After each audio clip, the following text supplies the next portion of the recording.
Hello, everybody, and welcome back to the GDQ Hotfix. This is our front mission first remake special. We're just showcasing the run of the game. Before we get into it, just a few quick reminders. Flame Fatales is Games Done Quick's all-women online speedrunning community. The upcoming event, Flame Fatales, will run from August 13th to 20th. The schedule is now out at gamesdonequick.com/schedule. While you're over there checking out the schedule, you can feel free to submit a prize to the event. You can use !FF in Twitch chat to submit your prizes. The last day to submit prizes is August 6th.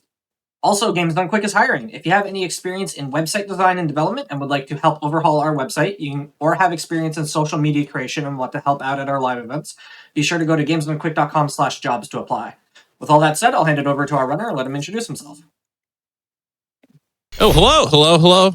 I am PMC Trilogy. I'm going to be doing a speed run of Front Mission First Remake for you. Specifically, I'm going to be playing the PC version. This version just came out about 2 weeks ago.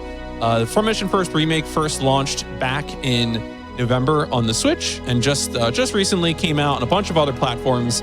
And the PC port is really good. I've been having a lot of fun playing this version in particular. It's got great keyboard mouse support and quick save, quick load, a bunch of other good things. Also, it just loads real fast too, which is always a benefit. One thing I just want to make real clear, this is going to be a sort of Fire Emblem-like strategy RPG speedrun. So one of the things that will be happening is that none of the animations are going to be shown off. So we got instant battle, we got instant movement, things are fast. If anything moves, it's going to go real fast. Just want to make that clear. So, if you're thinking about playing this game casually, there normally are, battle animations, but of course this is a speed run, so we have to go fast.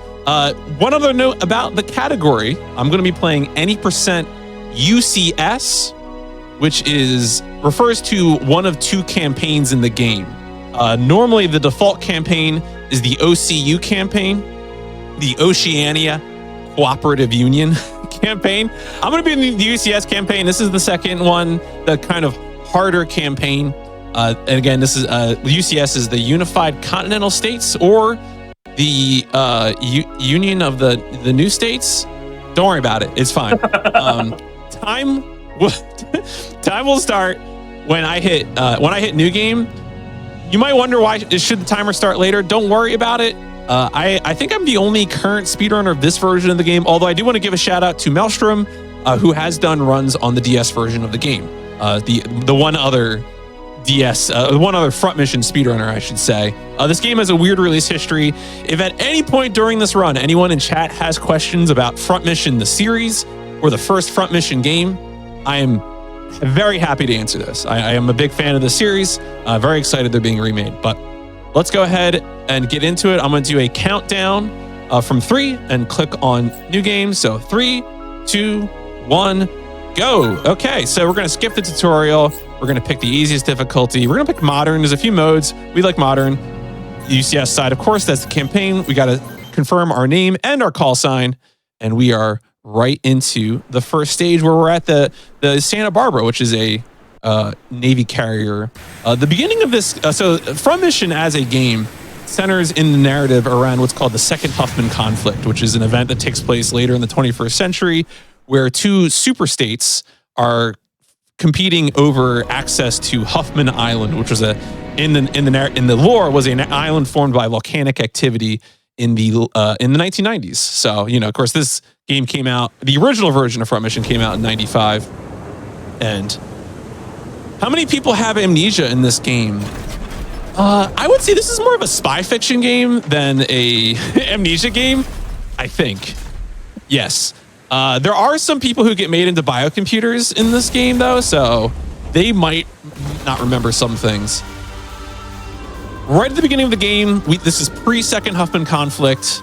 We're doing some co-op, some covert ops, which is a form of co-op, but not the one you're thinking. The game tells us about keyboard mouse controls. I am playing this game using keyboard mouse. You might think, oh, is this going to be a game that has good keyboard mouse support? It does, actually. This is not a real Yakuza use gamepad situation. This is all the buttons, like the binds, are great. You can use WASD to menu. You can confirm menus with a select. It's a real good time. I really recommend it. And so I'm going to be focusing entirely on just Kevin. This is one of those games where what you want to do is you want to pour all your experience into a single unit so that they become OP. Can you speedrun it in a... Yeah, I mean, well, it would probably be a different... So in Front Mission, the names of the mechs, they are called Wanzers. W-A-N-Z-E-R. And what does that mean? A Wanzer is a Wanderpanzer, which is, of course, walking tank. But what would a running tank be? I can't tell you because I don't speak German. Perhaps someone in chat does. That's a very valid answer. Yeah, it's not something I have. This mission, this is the intro mission for the UCS campaign. This is a special situation right here, where because of the current blackout, we're actually able to, like, the enemy AI cannot find us, like, just this one time. Oh, they stunned me. That's like an extremely... All right, well, that's... I mean, I don't know. I've only done a few runs of this, but I've never seen that before. So they actually used a stun on me, which caused me to lose a turn. Don't worry, we're still okay. Right now in the game, all Wanzers have 4 body parts. They have body, 2 arms, and legs, which counts as a single body part. The thing that is happening is that I generally want to kill the body. The body is the one that actually gets you. It's the one that gets you good. If you kill the arms or the legs, you're maiming the Wanzer, but you're not taking them out. I'm getting really, I mean, it's outside of that stun, I'm actually getting pretty good RNG here in terms of being able to take these robots down and getting them quick. You might wonder, so if you're playing casually, it can be beneficial to take out arms and legs as well because it will give you experience bonuses.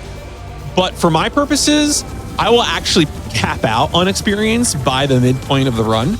Okay. So it really doesn't matter. Like I do not have to worry too much. And generally I'm happy to take body shots. I can't control it right now, but later in the run, I will get a skill that allows me to control it.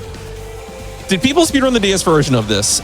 So the answer to that is there is a runner named Maelstrom who did speedruns of the DS version, but that runner only did the OCU campaign, which is the default campaign.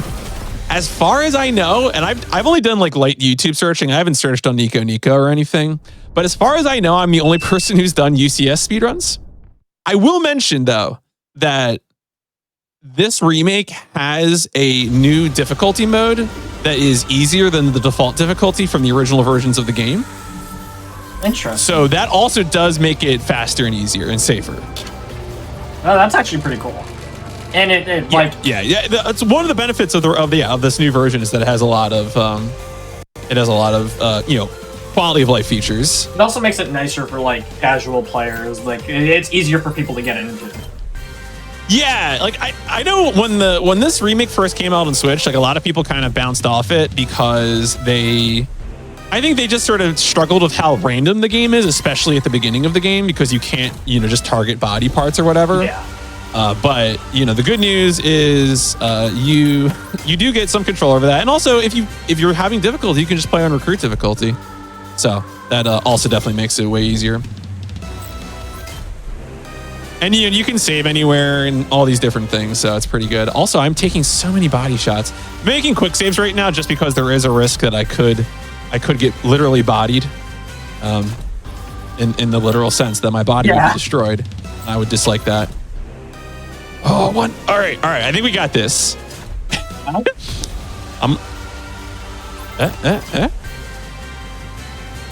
come on, my dude. Come on. All right, it's fine. Maria. Unfortunate RNG there that we couldn't get enough shots in. The weapon I'm using is a machine gun weapon, and that is the consequence of that is that I have, again, it's random shots. How many hit is random. So here I'm just going to quick load and use MP. Yeah, the game also does have an arena where you can grind for more cash than experience because there's like a betting component to it as well. So you can like set up, wow, really, dog? All you had to do was shoot the big spider. All right, there we go, fine. Okay. But yeah, the game has an arena function that's really good for, especially for grinding cash. So, but yeah, so this is fairly, how different is any percent run? Well, I don't think anyone's done a 100% run of this. I don't even know how you would define that, to be honest. That was, I guess, well, so OCU, you could probably define it as 100% by doing all missions. And I guess the same for this one. Yeah, the RNG is definitely, it's, especially early in the game, it is way more RNG. The later games in the series definitely refine this a lot more.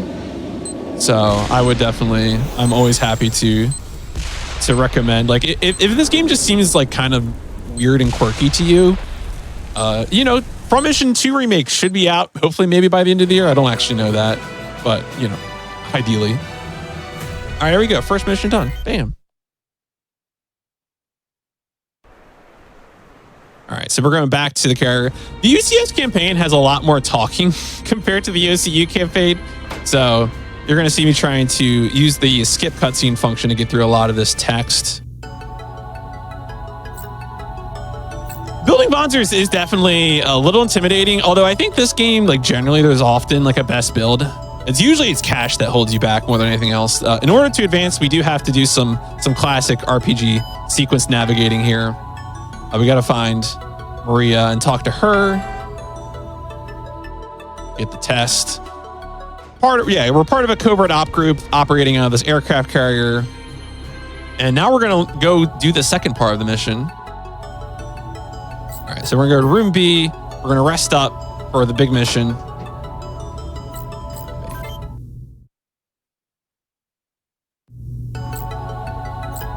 And now we're able to go. I'm going to take this opportunity to do a little upgrading though. So this is, generally speaking, we're going to always, because we're only focused on a single Vonzer, cash will basically never be a problem. In this, we'll just always be pretty good to go. Because the game expects you, like, the game thinks that you're going to be outfitting your whole deal, but you know, we're only focused on just a little bit. So the game has 4 attributes, right? The game has short, long, melee, and dodge. We're only going to be really interested in short experience throughout the whole run.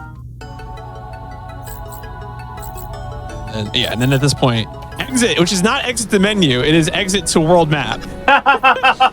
Don't be fooled, like I was several times while routing this. That is not intuitive in the slightest. Yeah, that's a little like, so that menu option that's above exit, that is the exit to menu. the exit to main menu.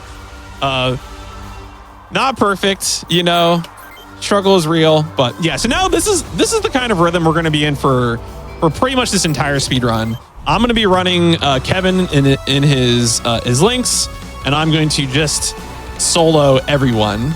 You know, let Kevin solo them is how this is going to go. We're going to be focused again on short experience, because short experience, the short range attacks, you have machine guns. Machine guns will have multiple hits, and the extent to which your experience improves the damage on each individual hit just so outclasses everything else. Like, it just completely shreds everything else. Like, no doubt about it. So that's why we're going to focus on short experience, because it's going to go, like right now, I'm not one-shotting everything. These are being 2 shots. By the end of this fight, I will probably be one-shotting most things, or by the end of at least the next battle. Also, carrying shields just allows you to reduce damage and also be able to focus on improving dodge experience then. Yeah, this is, as I said, the later games are a little more nuanced in terms of how they're balanced. Front Mission is not balanced. Machine guns are good. How's the new art style translation compared to the original? So the translation being used, I think, is pretty identical to the one that was a part of the DS version, as far as I can tell. Like, the names are all the same. The art style, I mean, that's gonna be up to personal preference. I like them fine. Some people don't like the portraits, or they prefer the pixel art. I think the pixel art was kind of muddy on the DS and the Super Nintendo. So, you know, it's up to you. I cannot tell you whether you like. I like this style because I think it's very toyetic. When the first Front Mission was made, there were a lot of like art and advertising material that was like toy dioramas, And so I think this kind of captures that diorama look. So I'm a fan of that. You know, I think that's to some extent, a lot of people who like mechs, they like the toys. They like the model kits. So I think there's a certain appeal to that kind of visual style.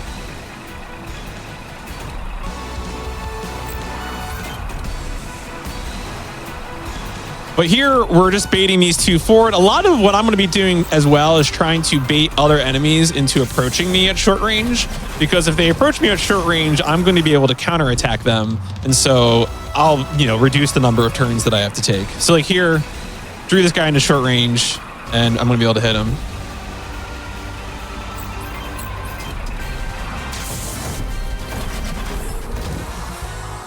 So they used, so the original Front Mission game has the, God, what's his name? The Yoshitaka Amano, the famous illustrator.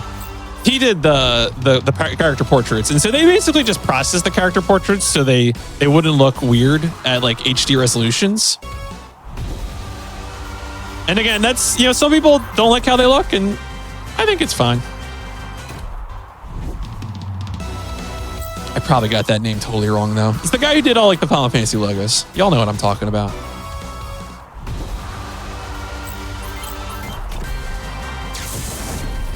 All right, yeah, these turrets will probably have to be two-shot just because they have too much experience, like health for us right now to take out in one go. But we'll get there. Who did you say? Yoshitaka Amano? Yeah. Then yes, that one. Oh, I got it. You got it. I got it. Excellent. I do know what I'm talking about. It's always a plus when the person doing the speedrun actually knows it. Look, I've been in your shoes before. Like, I'm pretty sure the thing I just said is accurate. Well, we'll pretend it is. Well, yeah. Somebody will yell at me later. No one will know otherwise. Yeah. All right, yeah, we're starting to get close here because we're getting some levels. The way experience works in this game is that when you do certain actions, you get extra experience corresponding to that action. So there, I'm getting experience for short. When I dodge attacks, I get experience for dodge. If I were to use melee or long-range weapons, I would get experience for those. And when you get a certain amount of experience, then you get a level up. So that level ups can be all based on just one type of experience. They could be based on multiple types of experience. We're going to max out on short and dodge by the end of this. But, we're not going to touch melee long.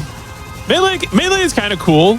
I wish long was cool. I wish long range attacks were better. I mean, you can do them at long range, so that's useful. Like if you're playing casually, you should use long range attacks, but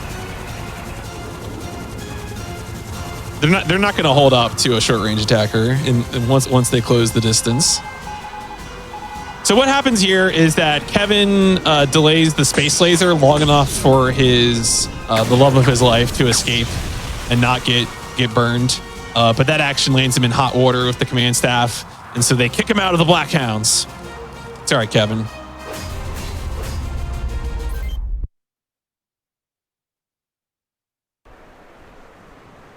They go back to the Santa Barbara, and they're like, actually, that stunt you pulled was awful. You're out of here. And now what's going to happen is that Kevin is going to get sent to Huffman Island, home of the Huffman conflict, and also the second Huffman conflict, which is what this game is mostly about. Yeah, you can definitely, I think you can get any of the 3 attack types to be broken. Any of short, melee, or long. But like short's going to chew things up the quickest. There you go. There's Huffman Island. It's not really that big. It's kind of off the coast of South America. The OCU and the UCS are fighting over it.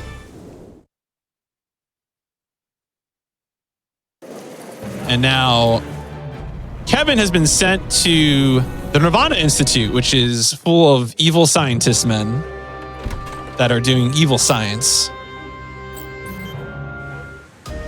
And they have a mission for me, which is to go talk to a spy. So we're going to go talk to a spy. This is a fun bit because we're going to see some characters from the OCU campaign, including Karen. Rip Karen. Sorry, Karen. So the Mail River. What's up? Is the story, like the stories in this, are they both canonical? Because I know in like some games they have campaigns that one is the canonical campaign and the other two are just for fun? So they're both canonical. Okay. They don't like contradict each other. And the other thing I would say is that the OCU campaign was a part of the game when it was first released. Okay. On Super Nintendo in 1995. The UCS campaign, which is the one that we're doing, was first included with the PlayStation version in 2003.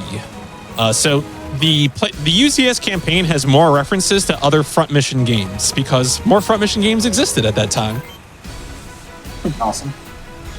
Yeah, the Front Mission series, outside of two exceptions, I think, maybe two or three, is like all the mainline games are set in the same continuity. They are real and they can hurt you. Obviously, some of the spin-offs like Gun Hazard, Evolved, those are not in the same continuity, but don't worry about those. We don't talk about those.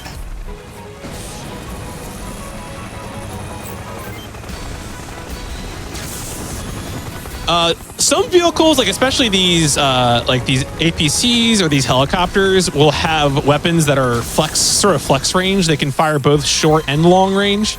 Ideally, we want to bait them into short range because we can only counterattack at short range. So whenever possible, again, and also if you like sit next to a bunch of enemies and they won't, the AI is not smart enough to move back and then shoot you so you cannot kill them back. They will just shoot you at point blank range and then get counterattacked. So whenever possible, I will select that useful option. So I'm noticing that like the enemies are turning towards you when you attack them. Does that mean there's no like side or rear attacking bonuses? That is correct. There is no like it's not like Ogre Battle or something where you get a bonus for like they won't counterattack if you hit them from behind. That you will always turn and attack at short range. Okay. Yeah, so that's the thing about Front Mission. Like the first game is that it is a simpler, more innocent game from a more innocent time. Because again, the original version was a Super Nintendo game. All right, so now three more Vonzers have shown up. These are actually some of the main characters of the other campaign. Royd and Ryuji and Karen, and we are going to blow them up. Wait, actually, what? Where's Royd? Did I kill Royd? Is he up there? Oh, wait, what? Did I? Folks, did I kill Royd and not notice it? I think it like blew up on spawn. Oh. Okay. I thought it was like a plot point. Did he say something before? I wasn't even paying attention because normally I just expect. Yeah, Royd said something and then like blew up in the cutscene. It looked like. Oh, that's haunted. All right, if someone can like clip that and send it to me, I might need to look at that. That might be a bug. He's not supposed to explode like that, but I mean, cool. Oh, he vanished when he moved? But the game still progressed. Okay, story time. The earlier versions of this game, I warned the excellent GDQ staff members about this. A new patch of this game was released yesterday. And one of the bugs in the PC version of this is that when you were doing quick combat, sometimes the game was soft locking because it would do a movement and then the game would just hang. Like the unit would disappear and the game would hang. The patch notes for the patch that dropped yesterday said they fixed this. But it would be really funny if they fixed it by just making the game not hang instead of failing to bring the unit that moved back. I don't know if that's what happened, but that's incredible. So I'm looking at it and it looks like so Royd moved. The patrol guard said something, and then Royd blew up. Okay, so he did have a blowing up animation. Yes. Okay. Wild. All right. Okay. Well, I'll have to look at that. Yeah, I'll clip those for you. Yeah, that's so weird. Because normally it's supposed to be like, I mean, he is supposed to speak, but he's just like, hey, we're on patrol. there's an enemy Vonzer here, like something to that effect. Like, because again, he's just a part of the OCU army at the border doing a normal patrol, and he runs into our character who's doing a covert op mission. The premise of this mission is that two special project things went like crazy. They went berserk. These are Vonzers with like dead soldier supercomputer biochips in them, and we gotta disable them. Thankfully, we're OP. We're super OP, so we're just gonna mow them down. There are other. This is one of the few missions that has other units, which is to say, allied NPCs. Two of them even survived. Actually, that was RNG in my favor. It is possible for those mercenaries to take out the units, but it's just like unlikely because they have to score enough body shots to do it. Usually they'll hit the legs or the arms. So that was actually pretty good.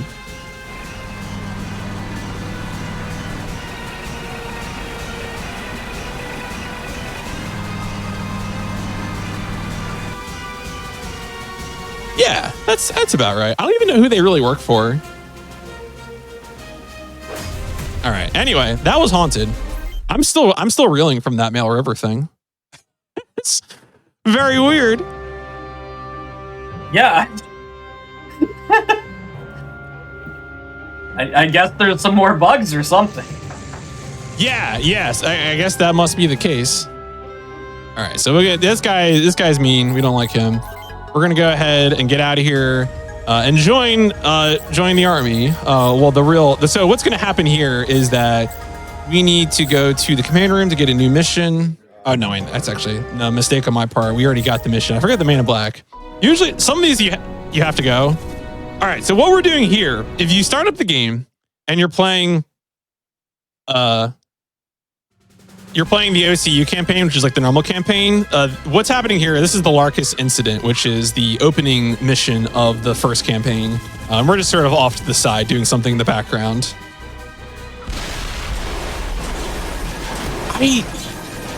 It's possible, like, Ray, just to respond to what you're saying in chat, that Royd was always supposed to blow up. It just seems very unlikely. So the way it looked like, and obviously, you can't look at the clip right now, but it looked like there was supposed to be a fourth person there, because there was the three named characters, and there was like a border patrol person, and they said a dialogue, and it ended in ARG, and then Royd blew up. Oh no! I think I understand now. Okay, all right. Here, I'm gonna explain what happened to y'all, and it's gonna be really funny because I think I understand now why. So what normally happens there in that mission is that Kevin's two friends show up. They're the allied units that are in the southeast corner of the map. Yeah. And they show up and they blow up a helicopter that is usually on top of the Jeep that we're trying to save. And so that's normally something that happens. And so the dialogue line that played was actually the helicopter that I already killed because I was going too fast and too strong. And so I think the game somehow transposed the instant death from the helicopter that was missing onto Royd. I think that's what happened. That's awesome. I didn't know that was possible. That's sick. That's special. That's speed strats right there. Yeah, that's speed strats, right? Because it is actually pretty good. I didn't know that was possible. Well, hey, today I learned. Now we know. All right, so anyway, after the Larkus incident, the second Huffman conflict has now begun, and the UCS is going to invade OCU territory, and in particular, we're going to seize the city of Freedom. It happened, that's correct, it happened because we were gaming too hard. So now we're going to do some missions. We're going to do a set of 3 missions that are a part of this campaign. All right, and then, so we're going to go Hangar again. We're going to take another opportunity to do some power-ups. Now, for the much of the early game, I probably could get away with not doing too many. There are 2 main reasons to increase your stats, to do this stuff that I'm doing. One of those reasons is that you get more movement. Obviously, more movement will help reduce turns, get me to units faster. The other thing is that you do want to upgrade your defense power. With time, enemy units will be able to hit you, and that will present a risk of death. Obviously, we don't want to deal with that. Upgrade the shields as well. Yeah, so it's basically survivability and machine guns. That's really all we're interested in. And we'll get going. Yeah, that's because usually that helicopter that I killed usually peels off, but I think maybe just because I got close enough to it, it somehow changed the AI. I thought it was a scripted helicopter that always goes in the same direction. So that was really a surprise to me that I was surprised that I killed all the units, and I wasn't sure what the consequences of that would be. And now I know. And now you know that it's the best speed strat in the world. Yeah, I mean, honestly, that's incredible. Like, because Royd is also the main character of the other campaign. So the fact that I deleted him through a programming accident is very funny. All right, so I got enough experience, and I have enough short experience specifically that I'm starting to get skills. The different, the 3 types of attack, actually, no, 2 of the types of attack have 3 possible skills. I got speed. Speed gives you extra hits to a burst fire weapon. Obviously, that's pretty OP. We already know that we're going to get a lot of extra damage out of each individual hit of a machine gun. Is he worth a lot of? I mean, he's worth the same as the other Bonzers in the fight. We're gonna cap out on experience by less than halfway through the game. Again, this is a very rudimentary strategy RPG in some ways, and the fact that you can just so quickly cap out on experience is a good example of that. So I mean, I guess my question is, if you were to use all 3 of them, would you cap out relatively near the end of the game? I think it would be possible to cap out on 3. I think just because what you would do is you would stop attacking with short and you would just switch to another attack type. I think melee you could kill enough enemies quickly. Long would be a little harder because you'd constantly have to kite enemies, and long does less damage is what I would say. It's you'd have to get lucky until you got both short range and long range have a skill called, they have a type of skill that allows you to choose which part you're attacking. Okay. And so for short, that's called duel. For long, that's called guide.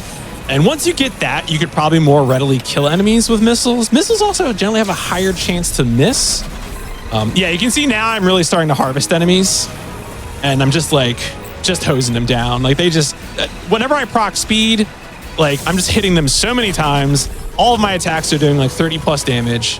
And with this mission, all we have to do is destroy the radar dish. So I just got to get up here and get over there, and we'll be out of here. Because you can just safely not aggro those. You're pretty good. Yeah, this is nice because this is one of the few missions that does not require you to kill every unit on the battlefield. You can just go straight for the target.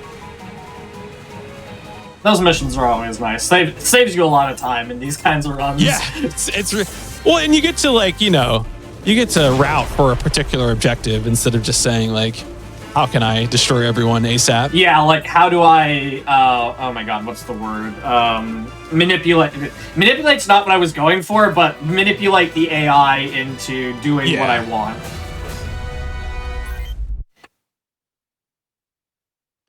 All right, so this continues now, where we're going to go to a next part of it. So that one we took out the radar so they don't see the planes coming, and now we're going to destroy the enemy's anti-air capability by, of course, destroying a bunch of SAM trucks with surface-to-air missiles. This mission will also introduce us to a new enemy type, which are just regular tanks. Regular tanks have flex range. They can shoot at both long and short range. And they actually are pretty high damage single shots. There was a 5% chance they could kill me. Pretty unlikely, but something to keep in mind. But of course, thankfully, this PC port has super easy quick save, quick load. I mean, the Switch version allowed you to save anywhere as well, but PC, you just hit F5, F9, and you're right back in it. Yeah, it's a lot nicer on PC to implement quick saving. Yeah, I definitely if you're thinking about playing this game, obviously, if you want to play a strategy RPG, I played it on Switch. The Switch version works fine. But if you want to speedrun it, definitely the keyboard, mouse, controls, they all work good. This is a good PC port. I'm happy with this one, so I can definitely sign off my seal of approval.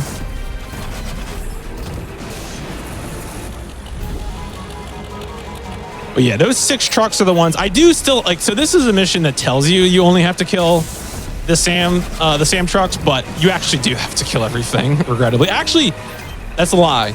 You can let some of the SAM trucks get away and you'll still pass the mission, which is why I'm going to focus on killing the other units first. Interesting.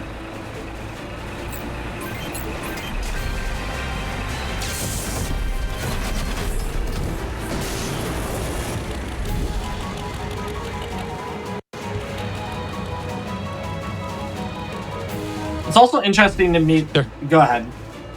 No, please. It's interesting to me that like the AI just straight up won't aggro you for like so long into the mission. Yeah, that's in some later missions. I'm going to like intentionally like wiggle around the center of the map to get units to approach me faster, just so I can more quickly counterattack them. Because yeah, they don't. If you're just on the other side of the map, they're just not going to bother with you. They're like, all right, yeah, cool. Is that we'll deal with this when you get here? Is that because of the difficulty, or is that just the AI for the game? That's how the game works. That's true of regardless of which version of this game you play, whether it's on Super Nintendo, PlayStation, WonderSwan, Nintendo DS, or any of the platforms the remake is on. That's how it's going to work. If you're playing on WonderSwan, I'm very impressed. I was gonna say.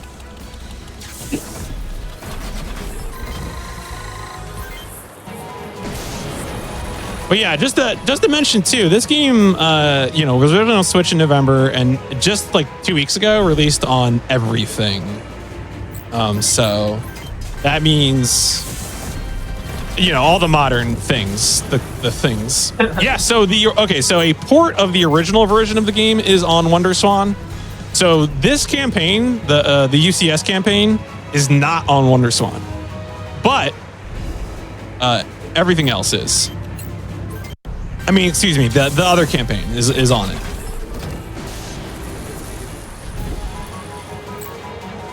And of course, here, because I parked myself next to the emplacement, I was able to shoot back and destroy it. Feels a little broken to me that you have counter unlocked immediately. Yeah, it's definitely interesting. Like, and that the enemies can't even approach me in a way that I don't counterattack. I mean, it's good news for me. Oh, yeah. Especially the fact that you can play this game like, like the sort of like, what's the snowball unit effect where you just get super ultra mega powered and destroy everything. So one of these trucks is going to escape, but it doesn't matter because I've killed enough trucks, and I would have if I had destroyed all the trucks first and then gone after the other units, I would need to kill the other units. But letting one of these trucks escape, oh, never mind. All right, my dude, you were supposed to escape. Well, like one pile off, I guess. Yeah, one tile off. I really thought it was close enough. Also, yes, I definitely agree. I mean, I'm really excited for the Front Mission 2 remake because that'll be the first time that game has been officially released in English, which is really cool. I want to play that game. But also Front Mission 3 does rule. In the next mission, we are on the way home, but we discover that a convoy is being attacked. And so since our character Kevin is a real stand-up goober, he is going to insist that we go rescue the convoy against orders from HQ. Because that hasn't gotten him in hot water before. Oh, this whole game is just him. He goes to jail at one point in this campaign. So he can't help himself. It's all he knows how to do.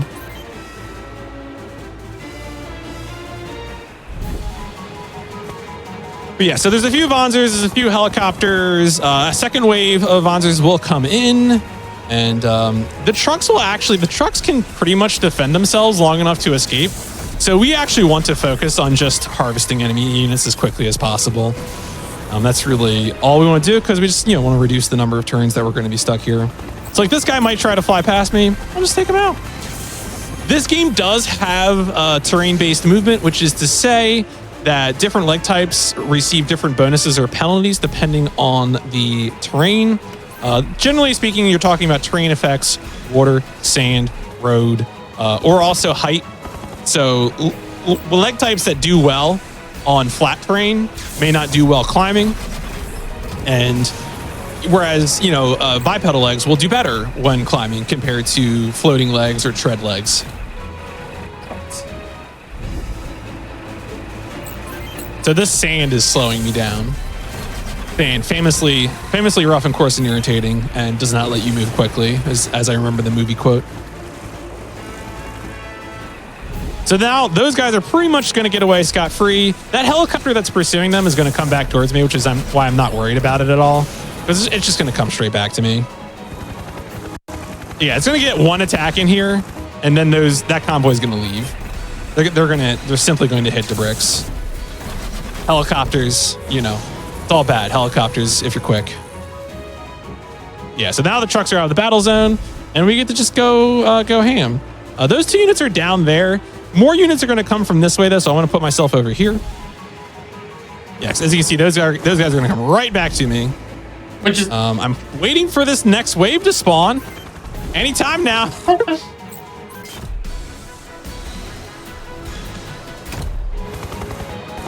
All right, good. The helicopter came to me.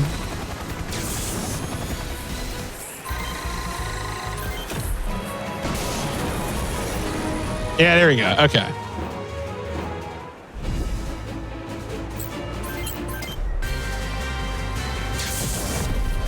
So at this point, we're hoping to get some more skills upon level up.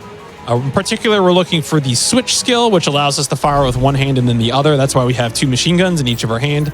We also have 2 machine guns just for the sake of redundancy. In the event that one of the arms got blown off, I would have another machine gun because I would have it in my other hand. Indeed. But it's also useful for the switch skill. Yeah.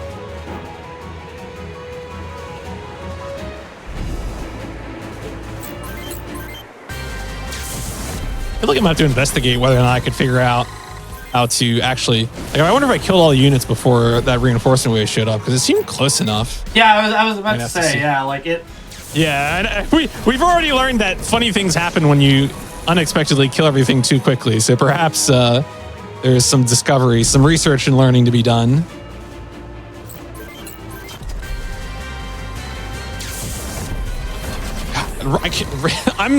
For the rest of this run, I'm just going to be laughing about Royd getting deleted. It's very, very good. It's an incredible discovery to make.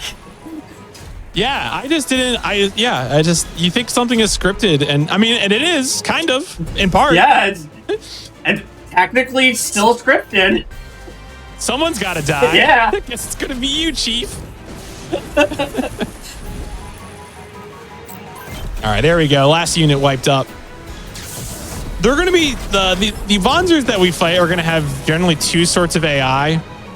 The attackers are just going to rush us down, pretty normal. Some enemy units, instead of being called attackers, will be called missileers.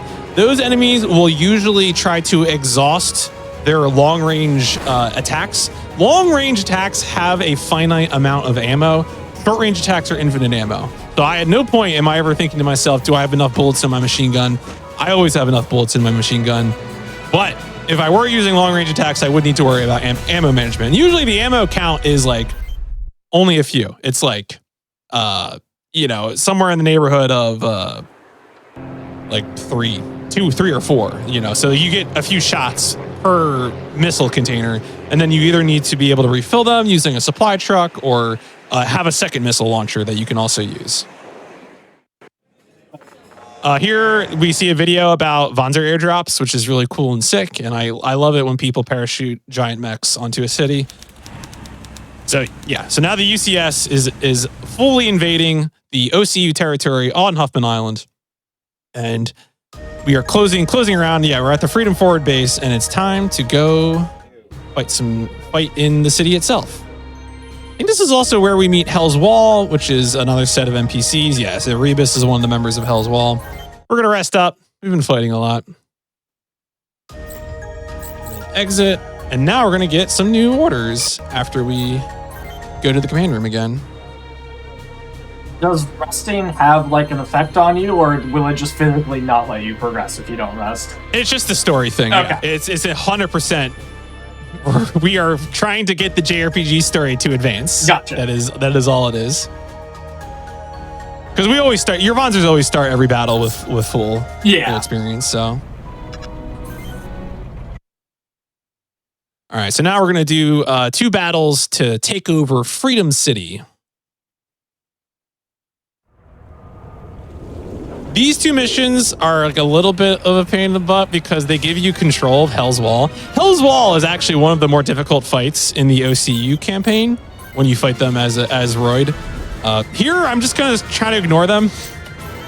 They do give me control, so thankfully in the PC port, you can just hit T to bring up the text for end player turn, and I don't really have to worry about interacting with them. I mean, if you're playing this casually, it's kind of fun to use them. They're a bunch of thick frost mechs, so it's good to work with that. But we have basically at this point the Terminator, who's just going to take everyone out. And you want the experience for the skills, so. And the experience, yeah, too, as well. Because we're still at this point, we're trying to max out short experience. We also want the dodge experience as quickly as possible because it's going to reduce damage.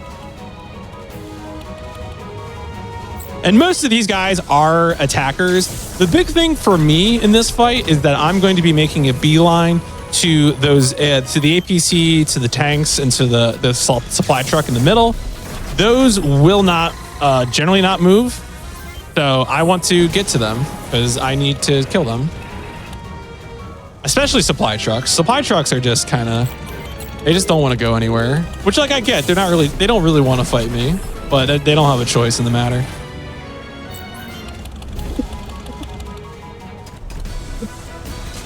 There are like status effect items in this game. So once in a while, you'll see the AI use chaff on each other, which just chaff, when you use chaff on an allied unit, it makes the unit, it makes it more likely that long range attacks will miss them, which is actually kind of useful. I used it when I played the game casually initially, but there's no reason for me to use it because I just have such high dodge experience at this point that like nothing can hurt me.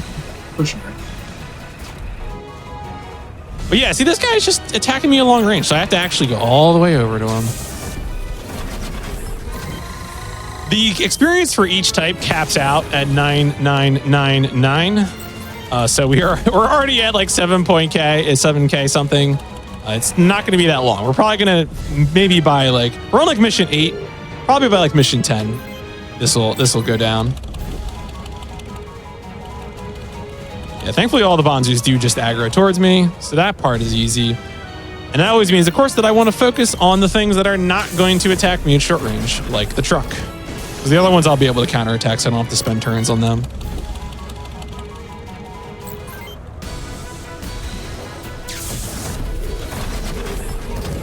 As I level up here, one of the things that I will get is eventually I'll get the last of the 3 short range skills, which is the dual skill. That will allow me to target body parts. And at that point, once I'm capped out on short experience, I'll always just be targeting the body so that, you know, we get through the fight as quickly as possible. All right, so this is a really niche thing to point out, but I'm going to point it out because it's something that makes me happy, which is that you'll notice that some of the enemies, like the tanks or the APCs, instead of having multiple body parts, they are denoted as simply having a single body. They only have one part, which is labeled body. And what's nice about that in this game, as compared to the original versions of this game, is that if you have the dual skill, which prompts you to choose a body part to attack, the game does not prompt you. Even if you were to proc the dual skill, you know, you'd have a chance to start it. It will not ask you to pick a body part when there is only one body part to pick. That's nice. Which is great because other versions of this game do that, and it's really annoying. I wonder what I'm gonna pick. So shout outs to Forever for fixing that.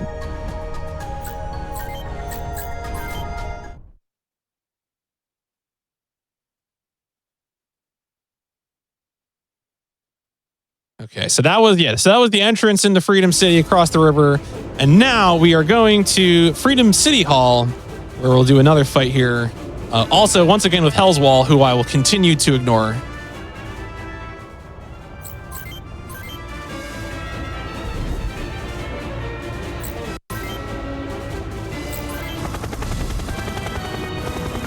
Now, these Vonzers are generally all missileers, so you're going to see them do a lot more long-range attacking, which is, again, whenever you see me selecting my shield, the WS-20, that's me just having to respond to a long-range attack. Once they run out of ammo, they will attempt to close-range attack me, usually with melee, because that's all they have. But until then, I have to close the distance with them and take them out myself.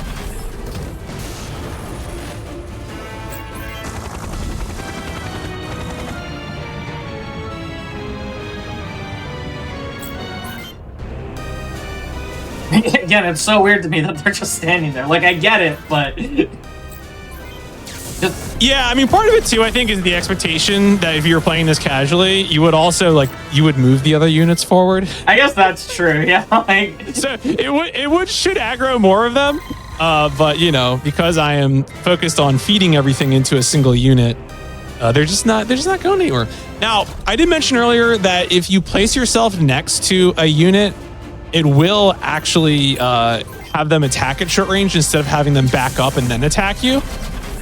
So that's good. You're going to see that happen here, where this one missileer is going to try to attack me at short range. A note: if a melee attacker attacks someone who has short range attacks, you counterattack with short range. The short range attack gets speed priority over the melee attack. That probably makes some sense, because if you have a gun, you probably have a chance to get off a shot before someone punches you, maybe.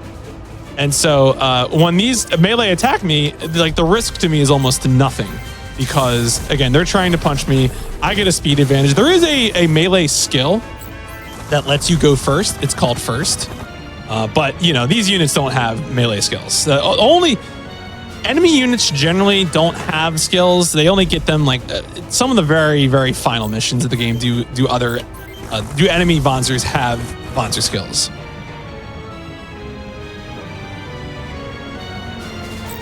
But yeah, sometimes too, they also just run up on you. Like, this is, I guess because they're trying to move as close to you as they can, so they just said, like, actually, you know what? Let me just go in. So they just immediately get harvested. It works for us. Yeah, no, it's absolutely benefit. I mean, that would be a thing too. Like, if you were looking to optimize this, is, you know, if that is a thing where if you just move within X amount of tiles of a ranged unit and you got to trick them into going into you at short range distance, then there you go. I've never played FM4 or FM5. FM4 was released officially in English. FM5 has, I believe, a fan patch, but was not released in English. But definitely, I will definitely play those, regardless of whether those games get remade. I'll definitely get around to playing them once I get through these remake versions that have been coming out.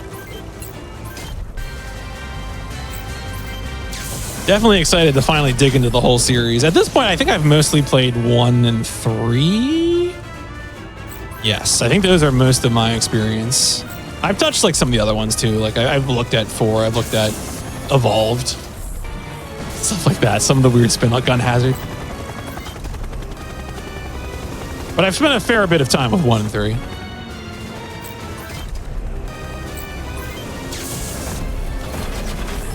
This helicopter doesn't want to come over and say hi. Can't imagine why. Once you kill all the enemy Panzers, the leader of the enemy in that big mobile weapon starts trotting out towards you. Yeah, I've heard FM5 is a good game, but also, yes, if you want to play in English, you would need to get a copy and then apply the patch.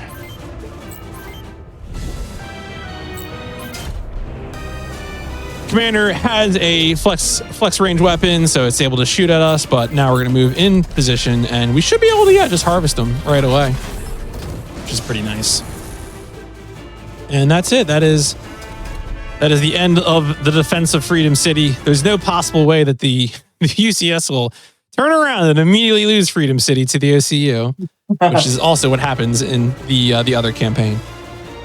Because the other campaign starts out with like there's a Larkus incident, and then there's a time skip, and then Royd, as the main player character, goes ahead and just takes out the whole place, runs straight through Hell's Wall. All right, so now the tempo of things is going to break down a little bit. We had those two combat sequences back to back.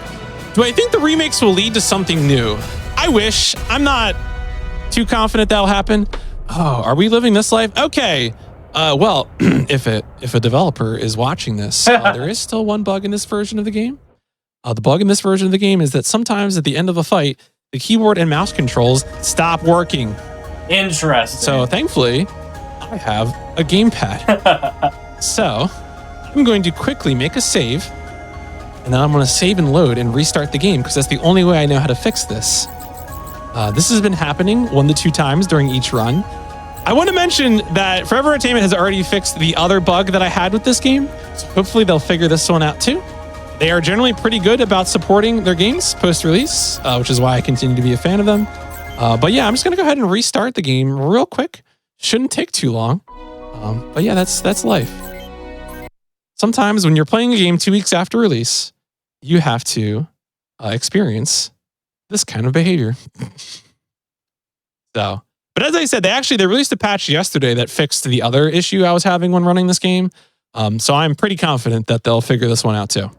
It's always nice to see devs like on top of that kind of stuff. Yeah. They historically with their remakes have been pretty on top of things. So, as I said, I'm not particularly fun. And also, like, you know, this is inconvenient for speedrunning, but like, you know, it's not too bad if you're playing normally. Anyway, I have a mouse again, which is great. I love that. Let's go ahead and go to the command room and talk to my boy. All right, so now I think this is where I need to go to the bar. I need to talk to people to get a hint.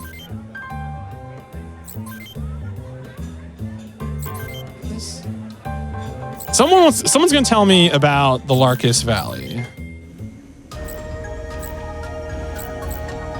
Oh no, it's here. It's in the barracks, isn't it? Okay. And I talked to rest. I always rest. To make an Armored Core Tactics game? I mean, these are sort of close. Like, there's almost a level of customization that's similar. So that should be good. And then I just have to, okay, yeah, good. So now we're able to go down to Larkus Valley. Oh no, yeah, okay, good.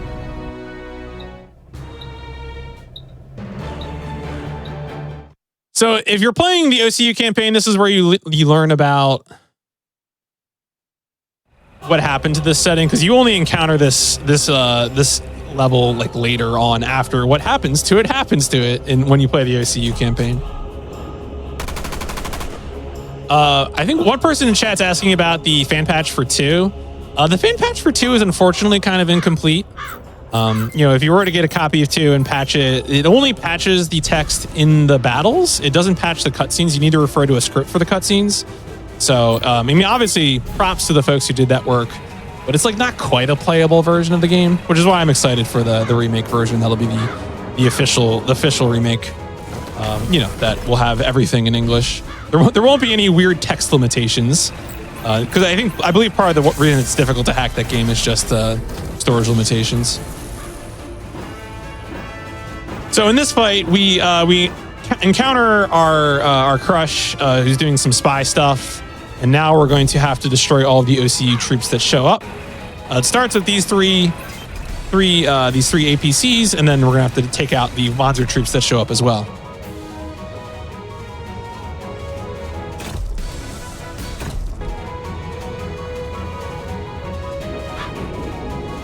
Yeah, you actually can get down to her and try to fight her, but she is literally untouchable. She will absolutely mess you up if you try to attack her for some reason. Don't do it. Do not pursue Maria. I advised against it. Much in the way that you would not pursue Lubu, for example.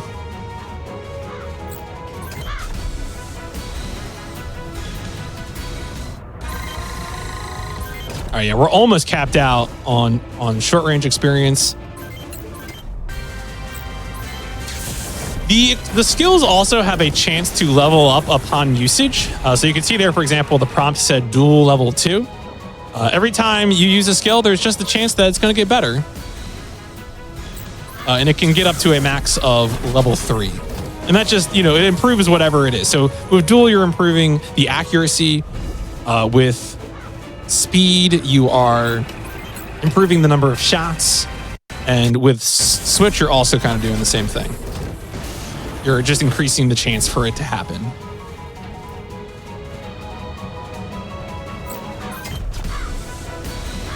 I should mention that you can actually like reorient the camera in this too, which is pretty nice. Like this is in fact a 3D game, so I can generally, of course, I'm not moving the camera around since I'm focused just on attacking, but it does work. It is a real game. It is not a fixed camera like it is, in older versions of the game. Yeah. Although if you do, you can play on a classic version, and that will be fixed. Oh.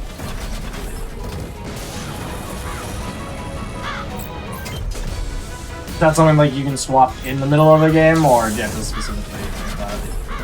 I forget actually if you can switch around. I don't think you can switch off modern in mid run.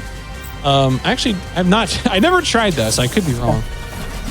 I guess not everybody's gonna try it. Yeah, I mean, no, it's a good question though. Generally speaking, I think modern is just sort of like I've played the DS version of this game a bunch, so for me, I was like, I just want to check out the new stuff. Yeah, for sure.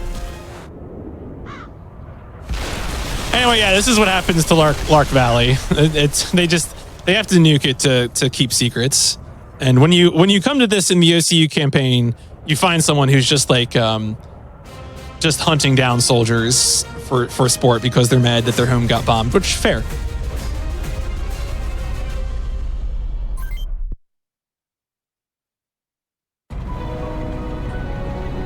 So now we're going back to Freedom. We're going to have to learn about a new objective, which is they're going to send us on a mission. But first, our boy is mad because they bombed a city for no reason. And that kind of thing makes Kevin super mad. He does not like that. Anyway, the bad guy kicks him out of his office because why would you listen to Kevin about anything? Valid. All right, so yeah, why would you talk to that guy? Now we have to do some talking. We have to go talk to people. Oh wait, that's right. You have to go talk to Maria because there's just a weird text sequence here. All right, so now we talk to her. Now we'll go back to the command room. We should be able to get new orders at this point. Yeah. Oh no. Okay. This is what I had in my notes. So obviously, rip my notes. All right, we're just gonna talk. Oh wait, we're gonna talk to everyone. I've still been trying. Every time I do a run of this, I try to get closer to the truth. Oh, that's right. We have to talk to Haley because she tells us about the container. Because the container has a biocomputer in it. That's why you have to talk to her. I have to fix my notes. All right, so now that we talked to Haley, there you go. Now's the sequence. Does this remake have anything new? Most of the new things are quality of life stuff. So there's new difficulty modes. There's a new visual setting. There's remix tracks, but you can also play the original versions of the tracks as well. But like in terms of like, there's not like a new campaign or anything. It's still the same two campaigns that were in the PlayStation and DS versions of the game. Do you want to take a break now before we go to the next mission? Yeah, sure. This is a good point to take a break. Absolutely. Or whenever you're ready, just let me know. Yep. No, I'm Perfect. good. Let's go. All right. So during these longer runs, everybody, we like to take breaks about every hour or so, just so everybody can get up, stretch, get some water, anything like that.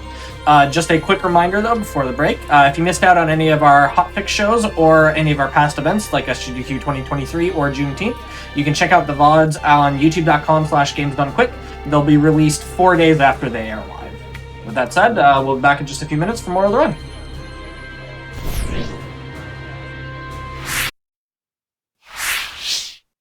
Hello, everybody, and welcome back to the Games Done Quick Hotfix. This is our Front Mission First Remake special. We're just showcasing a run of the game, specifically the USC category, or UCS, any percent category, and I'll hand it right back over to PMC, and whenever you're ready.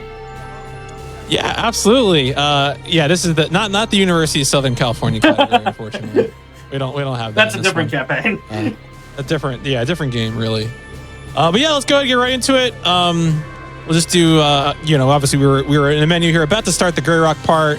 We'll do 3, 2, 1, back into it. So we're talking to Stuart here. He gives us a mission. We're gonna do a little bit of a covert op ourselves, even though we're not a part of the real covert op hours anymore. We're still gonna go ahead and go over to Grey Rock Hospital, which is also the location of kind of like an interesting part of the OCU campaign, where in the OCU campaign, you're trying to track down Karen. Here we're just trying to figure out like what is the other army doing. We got to talk to some people to do that. In particular, we have to talk to Sella twice. He tells us about the hospital. We talked to him again, and he's like, "Oh, there's a lot of military people. You have to talk to him twice." Classic JRPG nonsense. And then, oh, no, okay, that didn't bring up the hospital option. My notes are half incomplete again. Okay, he's usually the one that tells you about the hospital. I guess maybe you have to talk to everyone. All right, does this create the hospital option? Now it does. All right, cool.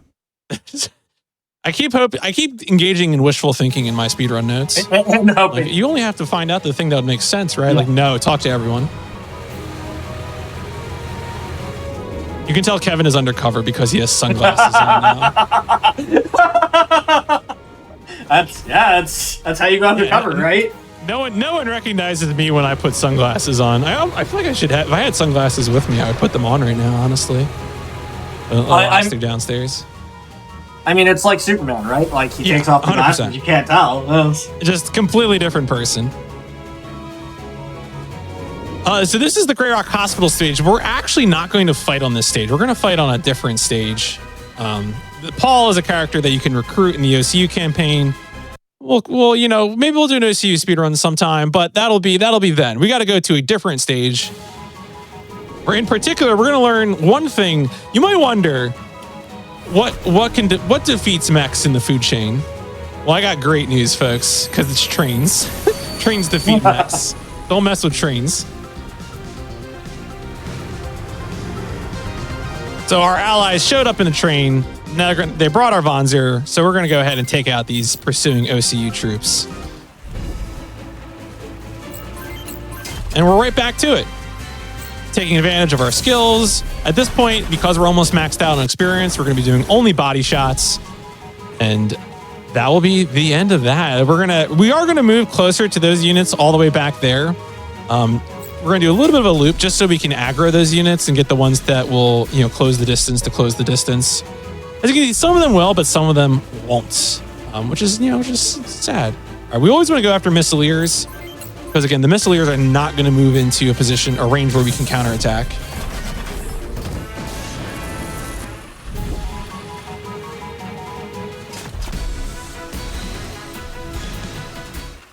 Oh, there we go. There we go. Short experience. Mark it down. Less than halfway through the game, we have maxed out on short experience. Now, we will still be getting level ups because we will be getting experience from dodging. At this point, you cannot get level ups from short experience. So we will eventually, once we max out on dodge experience, stop getting level ups.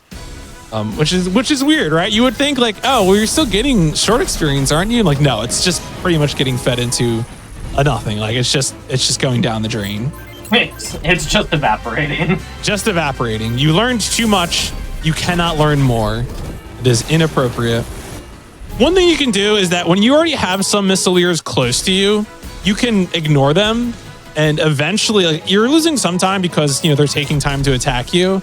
But if you have a lot of them, when the missileers run out of ammo, they will close the distance and attack you. And at that point, you can. So it's kind of beneficial to do a little movement, shoot somebody aggro, rather than focus on ones that are behind you, because eventually they will run out of ammo and then they will approach you.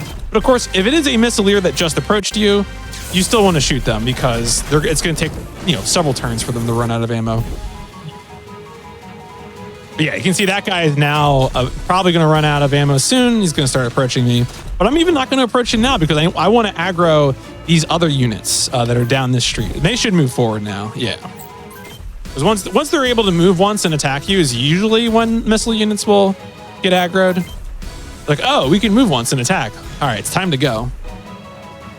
But yeah, now that guy ran out of ammo, so I'm just going to hit him.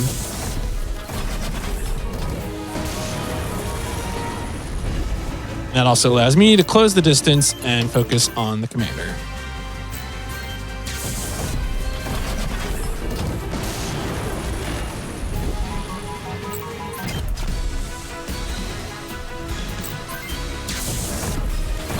And that's it. We're going to get back on the train and get out of here.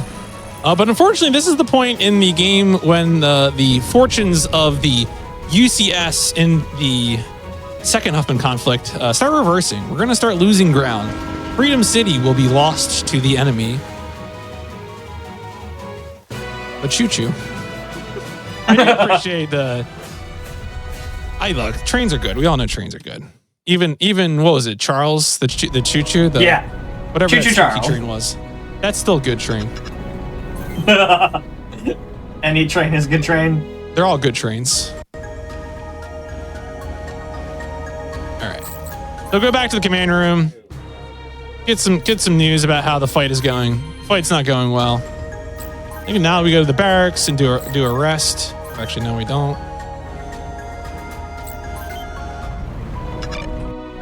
Oh, I think we have to do talk. I think this is... Sorry, I had to close my notes. Is he gonna... Okay, there they are. So the results of the analysis aren't complete. In order to advance time, we have to go to the barracks and just do a bunch of talks again. So we're just gonna go ahead and do that. Talk to everyone. This is like this particular campaign is way more of this kind of sequencing. The other campaign you can just kind of keep moving and you're good. No, I'm not a seasoned RPG speedrunner. So menus are too hard. All right, there you go. Now the analysis is in, and that means we can actually go do the fight. All right, and then go exit, and there you go. What we're going to do first, though, before we continue, is we are going to upgrade. This is a good upgrade point for us. You want to generally choose upgrades when you start to be at risk of either not one-shotting enemies or when you start to be at risk of dying. Also, the other time you want to do it is when you can start getting more movement, because obviously the movement points will also be super useful. We're going to pick it out a zero-aid mech. We're going to upgrade our short attack by getting another one of these. This is also really important too. Once you have backpacks that can also upgrade your movement and power, that is also super useful as well. We're going to upgrade to the Grave S machine gun. And I think this is also where we get the 2B shield. There's going to be one other shield beyond this. Yeah, that's a good upgrade point. And then we'll continue on with another set of missions.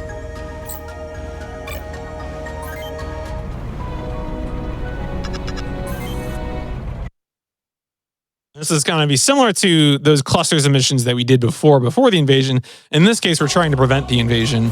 In particular, we're trying to rescue Gina the Sniper, who is a character that will appear as an enemy in one side mission on the OCU campaign. But here we're going to go ahead and recruit her. Gina's actually pretty good at just murdering folks. she's kind of sadistic about it, but you know what? I like that for her.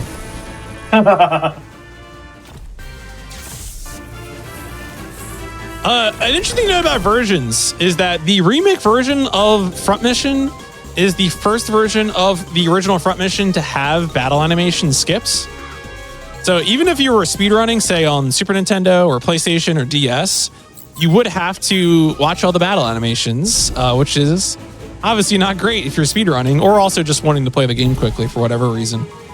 So that's definitely something I'm taking advantage of quite substantially here. Basically halves the length of the speedruns, as far as I can tell, with the OCU campaign. Which is huge. Yeah, it's pretty big. Yeah, they're all chaffing each other.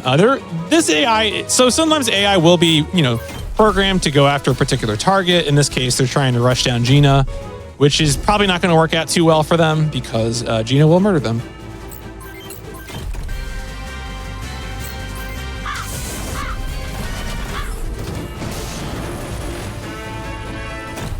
Yeah, there's actually, so sometimes she'll hit, so there she hit legs, but like he very often hits body. Those first 3 body shots are scripted, but like that one was not scripted, and but still kills him good. So if she hits the right part, she can save time just by virtue of, clearing out the enemies. Because she's able to do that, we are going to be focused on clearing out these enemies who have started shooting at us, hoping again that she will kill the enemies that are pursuing her. There we go. She got another one.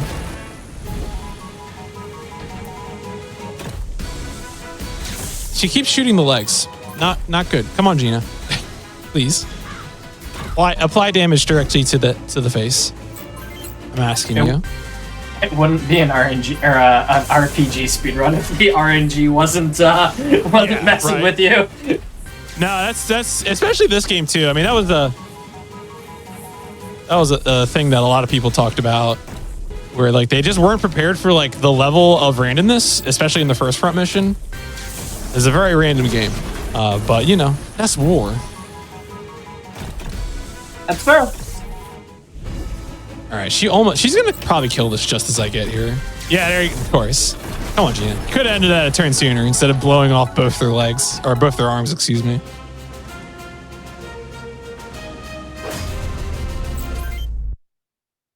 All right, so there we go. We got rid of that. We are now on. She's going to tell us about a giant railway cannon that the OCU, which they call the Aussies for short.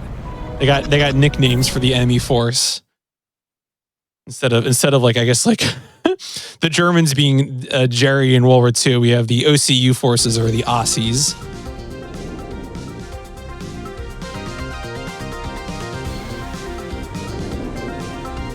Is there a name for these riches where you buy parts? I mean, I feel like this is kind of like a mecha thing, like because like a lot of mecha is that like people like to build the kits or the robots. I think that's like Armored Core has a lot of customization too. I don't know if there's like a term for that kind of like, because I mean, car games do have it too, like things like Gran Turismo or something, or even a lot of the Kuro Q games, the Churo Q games have it. Those penny racers, I forget, but. I don't know that there's a term for that. I've not heard. Yeah, it's just like, I don't know. I mean, to some extent, it's like RPG type stuff where you're just buying upgrades. But yeah, if you're like constructing something, you know, it's like a build. But you know, instead of being skills, it's equipment. It's, you know, I don't know. What is an RPG? Who can say? An RPG is best typified by Grand Theft Auto San Andreas. I always say this.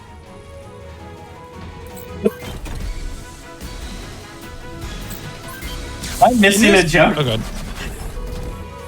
Am I missing something? I'm not familiar with this lore. Oh, well, it's just because you can work out and like do stuff to improve your stats in San Andreas. So that's why like when people talk about genre combination, like genre definitions, they're like, well, if you define it this way, then San Andreas is an RPG. No, you sold me. Yeah, but it's just like one of those things where like the real lore is that categorization is imperfect, and you should use it as an effective communication tool rather than worrying about whether a hot dog is a sandwich, because that's not useful. I agree with you 1,000%. You know, is a genre category useful for helping you understand what you're doing? Okay, use it. But here we have to go get these railway cannons. So we don't have to destroy the big cannon ourselves, but we do have to destroy the 2 turrets on the front. So we after we take care of all these counterattacks, we will get over there and take that one down. Unfortunately, this helicopter is not closing. Oh, we also have to aggro those 2 Wanzers at the bottom of the screen. All right, here we go.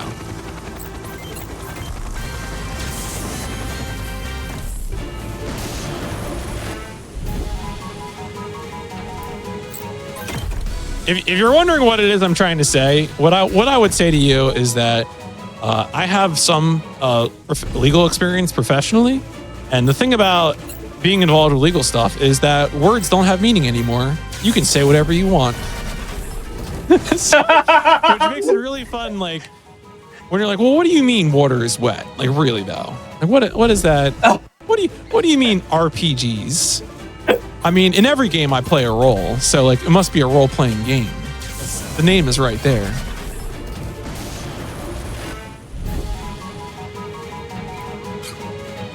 All right, so now we're gonna go ahead and get around this cluster of trees that has been inconveniently placed in my way. That guy's gonna pursue us, so we're not gonna worry about him. We're gonna focus on getting up to these turrets so that we can destroy them as quickly as possible.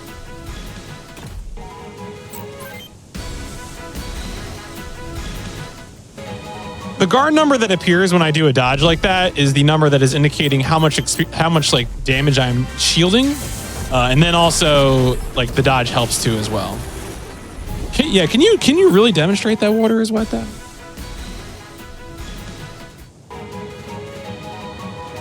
How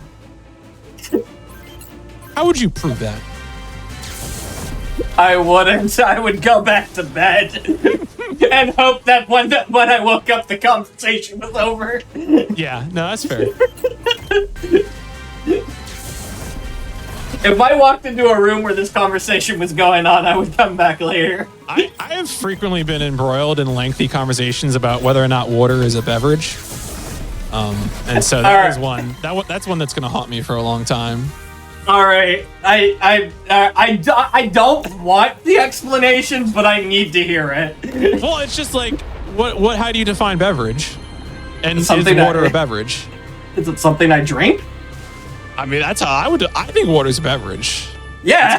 That's pretty clear to me. But some people feel like you have to prepare it in some way, and that water is not a prepared beverage.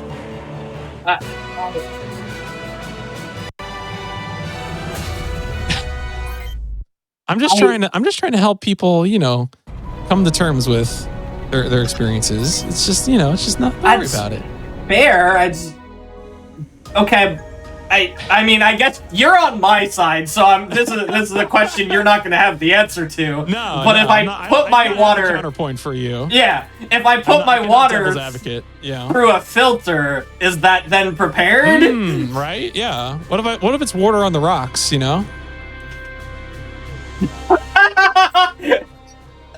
I've never heard that phrase that way, and I'm gonna steal the hell out of that. So we're gonna go ahead and defend Freedom City from the invaders. OCU forces are now engaged in a counteroffensive led by the Cannon Crows, who are the player characters of the other mission. And what's also going on here is that Maria, who is our crush, our lady friend, she is with the Blackhounds, who are a part of the defense of the main barrier of Freedom City. We're gonna go ahead. Once again, we are by ourselves, so we're just gonna go ahead and get over here and hose these folks down.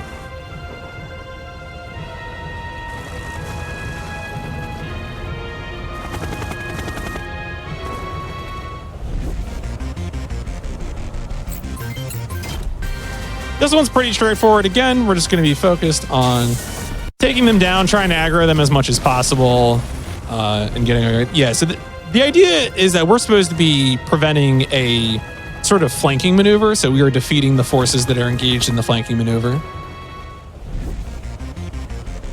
Yeah, well, we're just, there was a war. What do you think this war is about, And it's clearly about whether or not water is a beverage.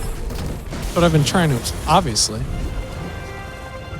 The important questions are: hot dog is a sandwich? Is water wet? Is water a beverage? Why would you fight a war? Why would you fight a war with mechs? Only for the important reasons.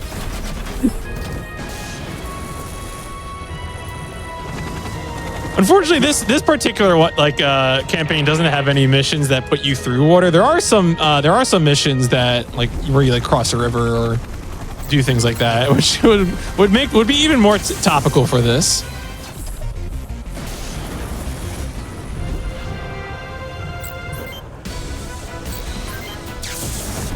I'm gonna hook around to the other side, throw a bridge, because I need to get those units to aggro towards me as quickly as possible. Yeah, there's a lot of debris in that river. It concerns me.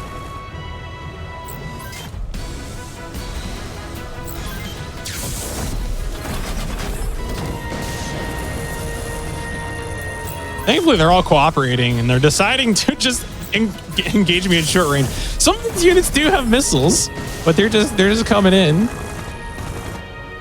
which I appreciate.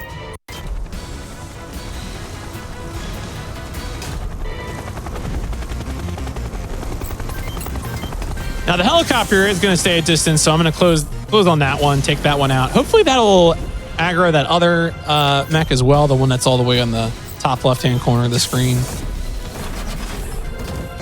It would be really nice if he came closer to me. Burger, a sandwich, and is a sandwich a burger? They're both food that I enjoy eating. Yeah, I mean, like food is a great example of like the imperfection of categories because, you know, like, well, if you say sandwich, what's your expectation? Because that's what really informs it. Also, the Black Hounds are the ones involved in the defense of Freedom City, and they are being destroyed at this moment. That other one should close the distance because I think he might have run out of ammo, so I'm going to attack this one first. Come on, come fight me. Yes. All right, good. Right choice. Correct decision making. Redeeming some of my follies in the menus. So what we learn now is that the defense of Freedom City has failed. The OCU is storming the city, and that means that likely Maria is probably getting murdered and or captured. Which is a bad time. You know, you hate to see it. And not the optimal. What's up? That was because not the optimal outcome. Yeah, no. As you can see, they're surrounded. But you know, and Kevin, like, we need to go rescue Maria. It's just such a problem, and he has to be dragged away from here because we do not have the time for him to be doing this.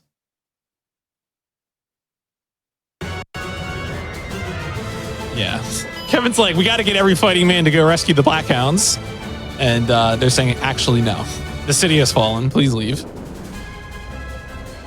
So this run is, I'm the only one who's, as far as I know, routed this category and this campaign. And so it is mostly a glitchless run. Although we actually had a glitch earlier in the run that was to my favor, to my benefit. So this is kind of a glitched run. So that, more on that soon, I guess, as I figure that out. But this is pretty glitchless. This is, just as intended. I will mention that if you're not familiar with this remake version, it does have a difficulty that is easier than the default difficulty from previous versions. So we are playing on recruit difficulty instead of normal difficulty. And taking advantage of things like animation skips and bullet skips and stuff like that. Movement skips. So everything's instant, which is nice. Lots of cool quality of life stuff in this game.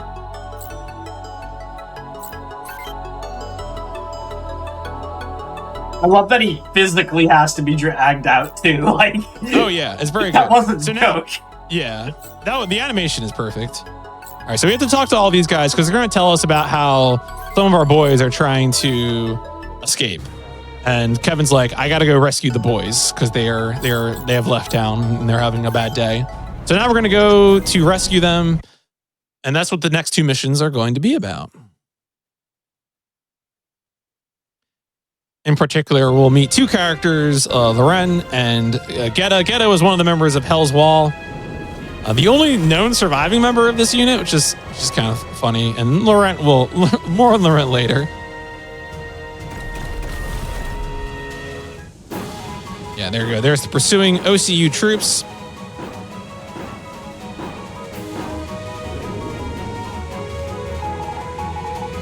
And then here are the silver lynxes. Actually, it's just me, just the single lynx.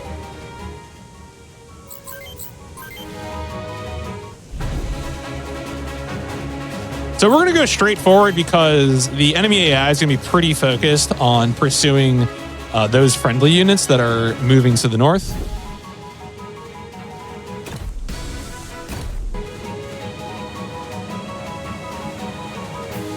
So we know where they're going, so we're just going to meet them when they get there.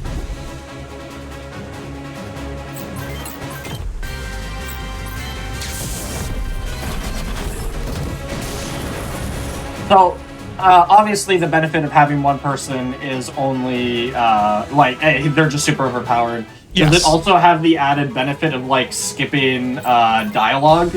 Or is there just, like, no dialogue? So, like, at the beginning of this fight, you still saw Johnny talk. Yeah. Oh, you're right. I was wrong. Ray has correctly identified that I forgot about this river. No, Ray's correct. I totally forgot that the evacuation sequence. I was thinking of a river crossing from the OCU campaign, but there's absolutely water right here.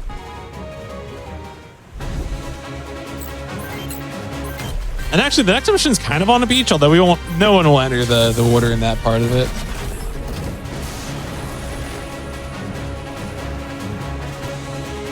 But yeah, so generally you're not going to be skipping any dialogue by running the game this way. Because I think most of the like in-battle dialogue is usually enemies dying when it's not the beginning or end of a mission. Okay, makes sense.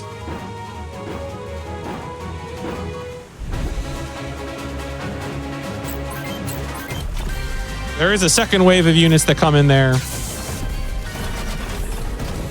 But mostly we're just focused on grabbing these ones because those other ones are focused on fighting the enemy. So, I mean, fighting or pursuing our allies. So we could just meet them there. It's not a problem. Are rivers water? A good question. What's funny here, though, too, is that one of the attackers had their legs blown out from under them. When your leg part is destroyed in this game, it basically just impacts your movement speed. Your movement is generally halved, and of course, if you're on difficult terrain, like say water, then you'll really be moving at a snail's pace. Oh, what is the blue flavor of Gatorade? Is that like ice something? I should know this. The blue Gatorade. That's what I call it. You're right. Yeah, it's just blue Gatorade. What do you mean Gatorade has distinct flavors? It has. The flavor is the color. It's blue. Yeah. Blue and light blue. Blue appears to be called Cool Blue. Cool Blue. Okay. Is that adjacent to Cool Ranch? I've had both, and they don't taste similar, so I don't know how to answer that. But we've established that words don't have meaning anymore, No, so right. yes. I recently saw a speedrun friend try out the Mountain Dew Flaming Hot Cheeto flavor Mountain Dew on stream, and he looked as uncomfortable as I thought he would. So I'm sorry, what? I would not try out that soda. I'm not a soda drinker myself, though, so. Is this a thing? Yeah, it's like Mountain Dew Flaming Hot Cheetos, I think is the flavor. I believe. I'm pretty sure this exists. No, it exists. Yeah, it exists. So, like most of the flavors, like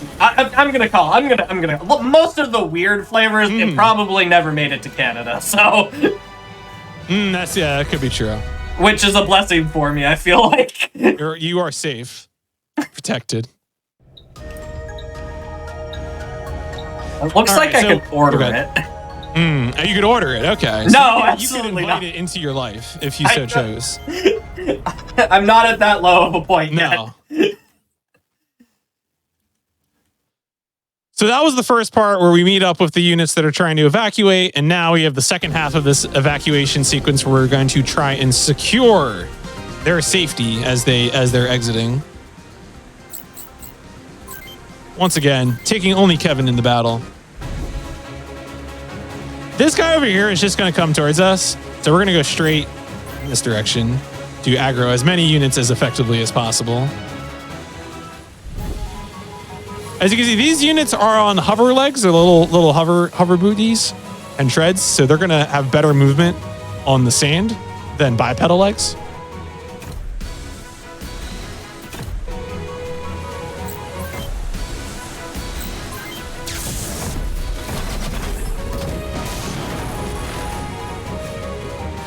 Now the advantage here is I'm going to be able to go between these units and take out one of them, and then the other one should also attack me, and this will aggro some other units further as well.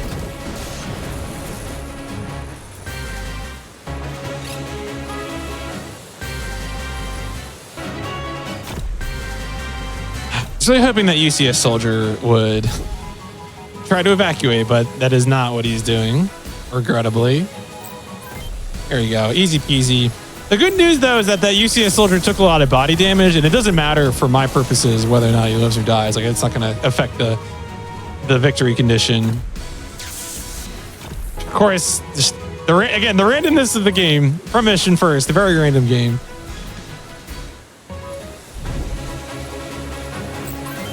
Kind of hoping that guy would come closer to me. instead of me having to double back to kill him. All right, so my ally will probably attack. Maybe get destroyed.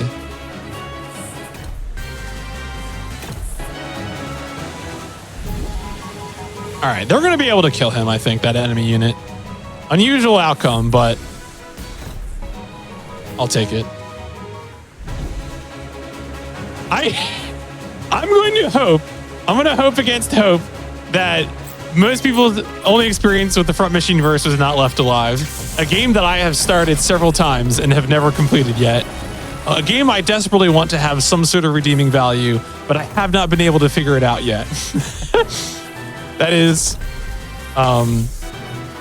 yeah, Left Alive is a real video game that I tried. If you're not familiar with what Left Alive is, Left Alive was a 2019 video game that was a Front Mission spin-off set in the Front Mission universe. And, no.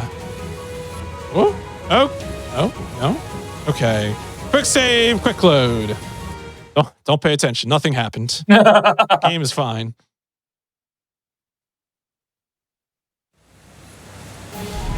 See, it's fine. So that was something that was happening more often before the patch that came out recently. So hopefully that will also get addressed. I'm going to really believe in my allies to kill that other unit. That may be naive on my part. We'll see what happens.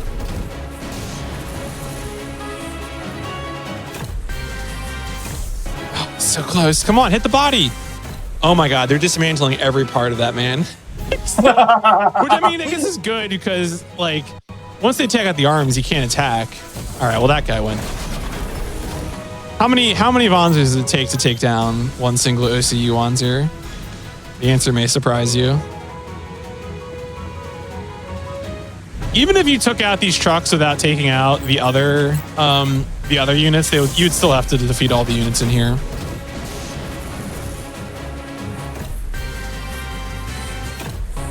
Come on, hit him. Hit him. No. No. Folks, we got a losing battle going on up there. The RNG not working out for me at this moment.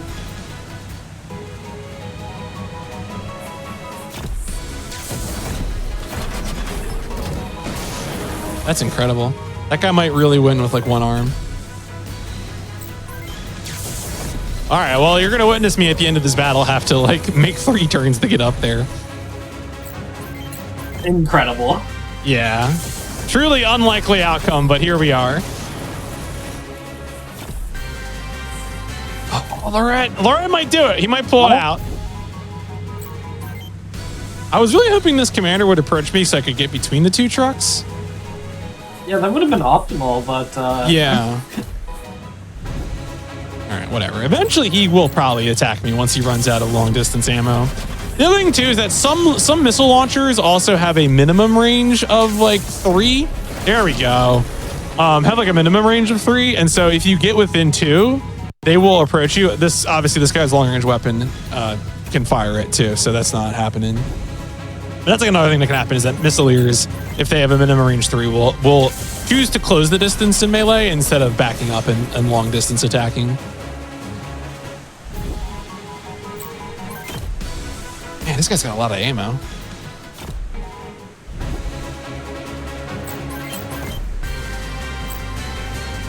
There's a person who loves Left Alive, not because they think it's good. I mean, that's fair. I respect that. I want to love Left Alive because I love all video games. I want to have fun. That's my preference. I like to enjoy video games. So is the problem with it that it's a third-person shooter in a mech series that doesn't involve mechs? No, the fundamental problem with Left Alive is that it's supposed to be it's a survival stealth game, and it's just not balanced well. Like the abilities aren't interesting. It's got very deep flaws. Have I played Into the Breach? Yes, I have. Into the Breach is a good game.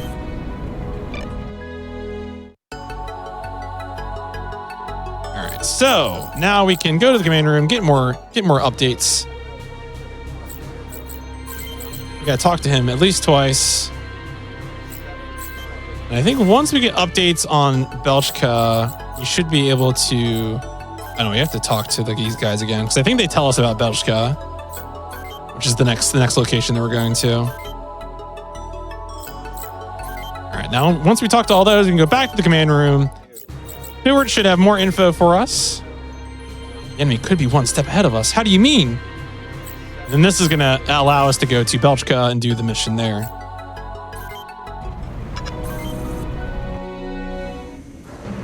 Yeah, when we get like a little cutscene here where Laurent, who's the guy that we're helping evacuate, is going to go out and try to defend Belchka from attacking OCU force, attacking the city.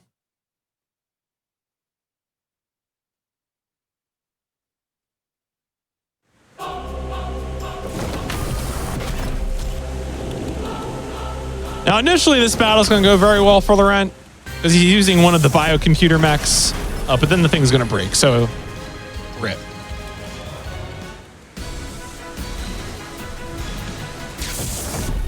So it goes pretty well for him. I almost had, when I was doing a practice run of this the other night, I almost had Laurent survive this battle, which like, I don't even want to know what would happen to this game if Laurent survived. Laurent is canonically supposed to die in this battle. And like, his health is pretty low. So he really should die. But you know, it seems like it might technically be possible for him to live. Perhaps. We'll see what happens. We've already had a weird thing happen during this run on this channel, so never say never.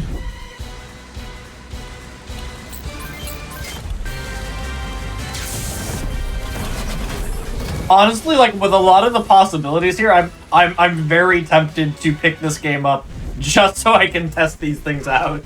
Yeah, I mean, this is, you know, if you like mechs, if you like sort of like gritty, near alternate future settings, it's a good time. There's 2 campaigns. You can play it pretty much on whatever you want. I mean, it's, you know, Switch, PlayStation, Xbox, whatever. Obviously, you can also see the battle. I have them turned off because I'm doing a speedrun, but they're also a lot of fun as well. There's an arena that I'm not using for this particular speedrun. I'm a fan of these. And hopefully From Mission 2 Remake will be out within the next year. So there's like more on the way. We're going to charge towards Laurent and try to save him because it's funny. But also I want to see what happens if the game breaks. The enemy units are generally going to be pretty focused on attacking him. Usually one of these tanks will kill him. Usually, I say.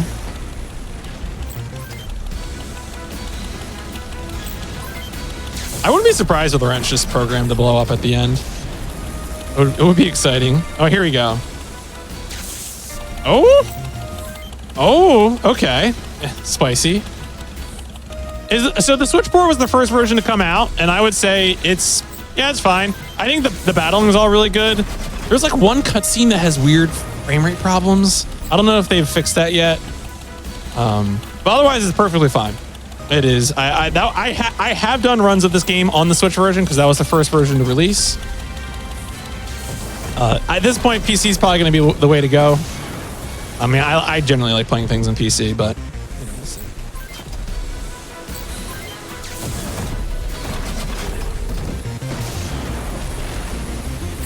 We're at risk here. This might be happening. I might have cursed this run. I hope nothing bad happens. All right. He might just explode. We'll see. Oh, yeah. Okay. All right. Never mind. All right. This one, yeah. He didn't survive. This one was invented by a writer.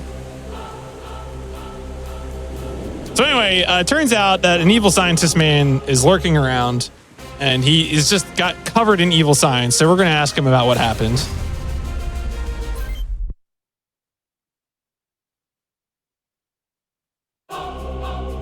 Yeah, what did you do? Yeah, he tells us about, yeah, look at that guy. God damn. Evil scientist, man. So they basically, the evil scientists were harvesting veteran soldiers, specifically taking their brains to make powerful biocomputers for their Vanzers. So that's like pretty evil, right? You don't want that.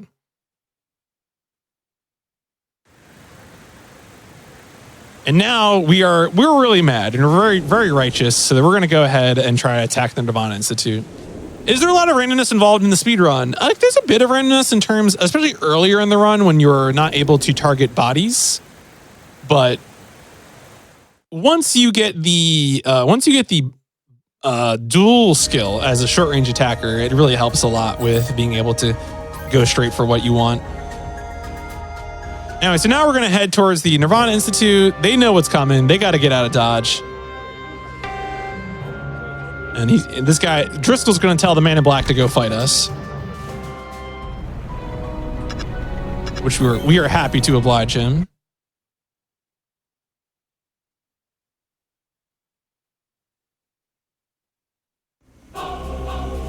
This is another fight where we're going to start surrounded by enemies coming from 3 directions. And we're going to want to just aggro the enemies on the sides.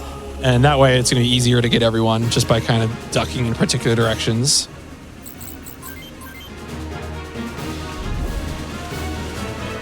Yeah, so we're just going to pop over here, get these guys to come up first.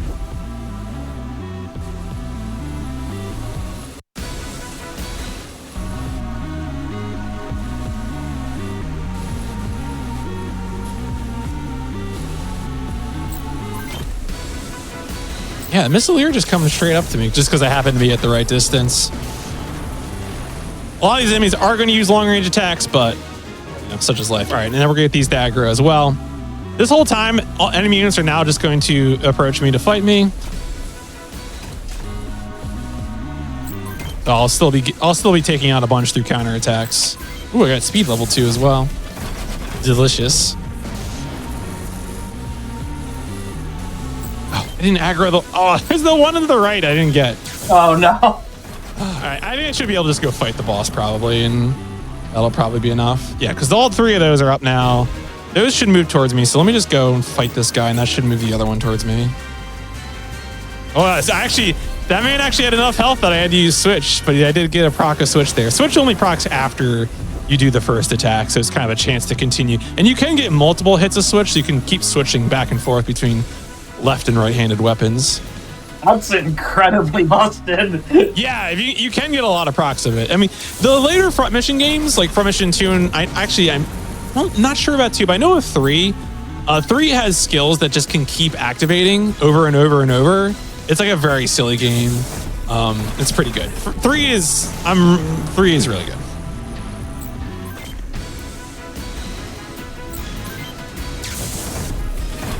But yeah, now that we got everyone to come towards us, it's going to make it easier for them to either counterattack us or, we'll just close the distance and finish them off.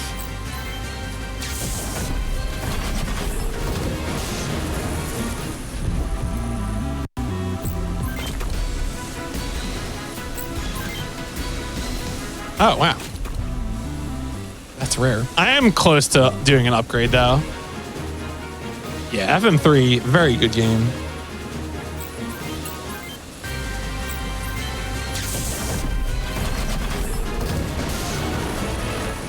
Having the situation, well, so the thing that I'm doing that's causing that to happen is a skill. When you get enough experience in a certain stat, so for example, short range, you then get the ability to have skills. So that dual level 3, the thing that popped up in that menu that pops up at the top right hand corner, that lets me pick a body part to target. So that's a skill thing. You might say it's a skill issue, in the sense that it's a skill in the game that you pick. No, not that like you were playing the game badly.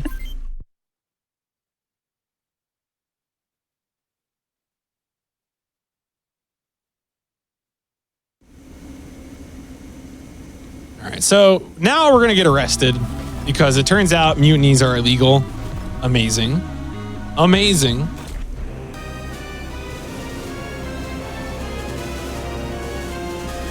And we're going to stage a fight here between Kevin and Johnny. And this way, Kevin tries to make it so that the rest of the team doesn't go straight to military jail.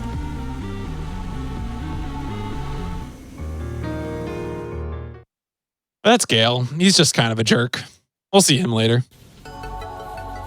So now we're being interrogated by an attorney. We're going to a courtroom.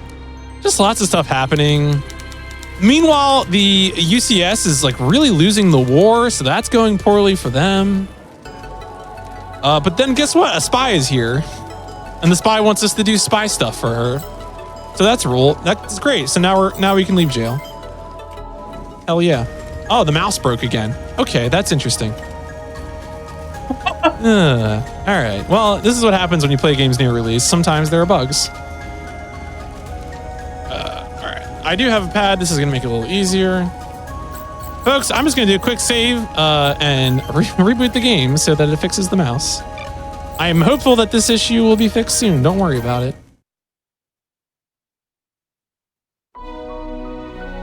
At least, I mean, is there anything? I mean, Johnny is a character in the game. I don't know. They kept the same localization as the DS version, so all the names are the same as that version. All right, I'll just reboot this real quick.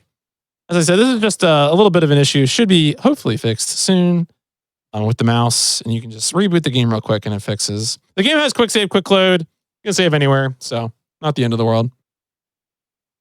yeah, and at least it's as simple as just reloading the game. It's not like you had to like reboot your PC or something. Yeah, I didn't lose progress or anything like that. Yeah. As I said, this version of the game came out 2 weeks ago, and they have been actively patching the game to fix these things. A patch came out yesterday, so I'm hopeful that the issue will be resolved.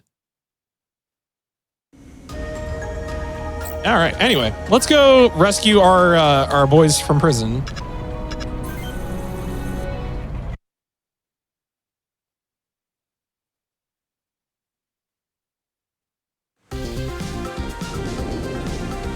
So Johnny and Matthew are in prison.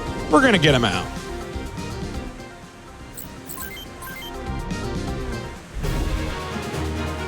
And of course, what way do you do that? By leveling every single unit at the jail, including the 2 towers, which are going to be the things that I really need to take care of, because they can't. The towers cannot close the distance and attack me. I must attack them myself.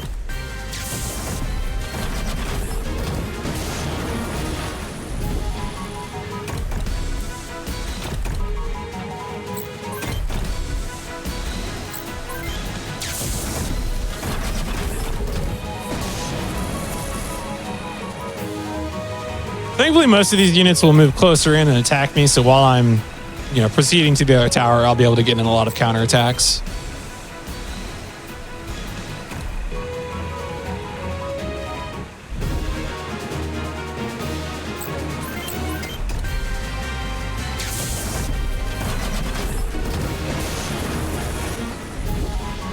Yep, there we go. That guy closes the distance.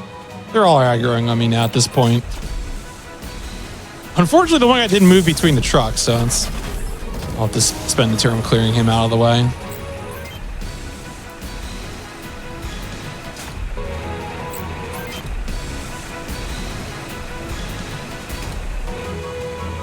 As I've mentioned before, the first front mission is not like a terribly balanced game. There are harder difficulty modes in the game. One of the nice things about the remake is they did add a lot of new difficulty modes in. For the purposes of an 80% speedrun, I'm doing it on the easy difficulty. Of course, the default difficulty I think is pretty good. That's usually how I play the game casually. And then there's even harder. There's like 5 harder difficulties, so you could really go wild with that if you were so inclined.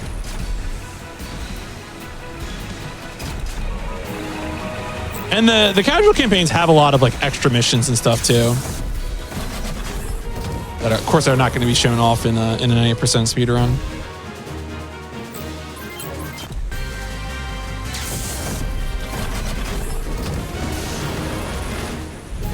I'm really surprised those guys didn't do a better job pursuing me, but come on, boys. What are you so afraid of? There you go. We're going to take this opportunity to upgrade before doing the next fight, because that will bring us into conflict with the Black Hounds, who are like a pretty damaging faction, and if you're not upgraded before fighting them, you do run some risk of death, especially with a single unit.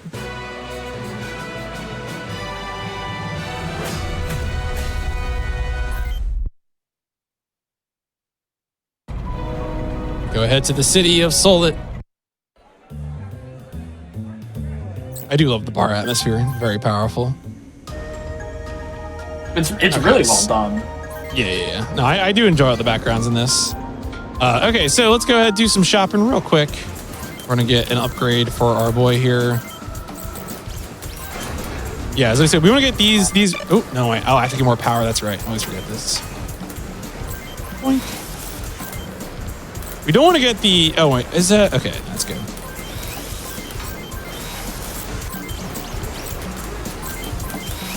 This will pretty much take us through the end of all this. We want to get the Squala because that gives us more range. So now we have a lot of range, which is going to be really good for tracking down enemies. Oh wait, I forgot to. So busy explaining, I didn't even think to buy upgraded machine guns.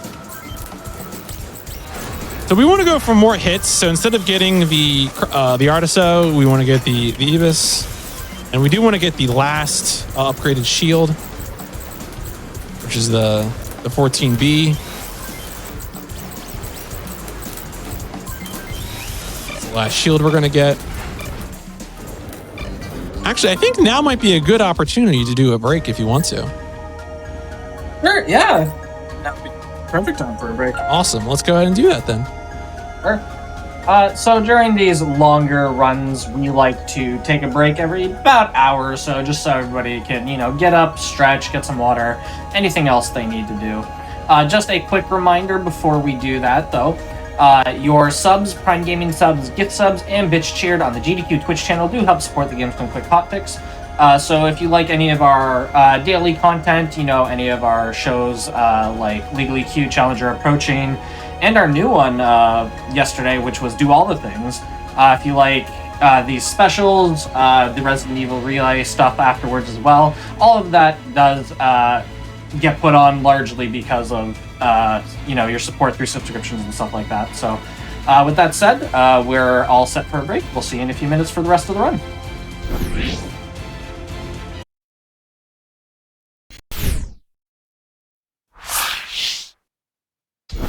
Hello everybody and welcome back to the Games on Quick Hotfix. Today we are showcasing a run of Front Mission First Remake.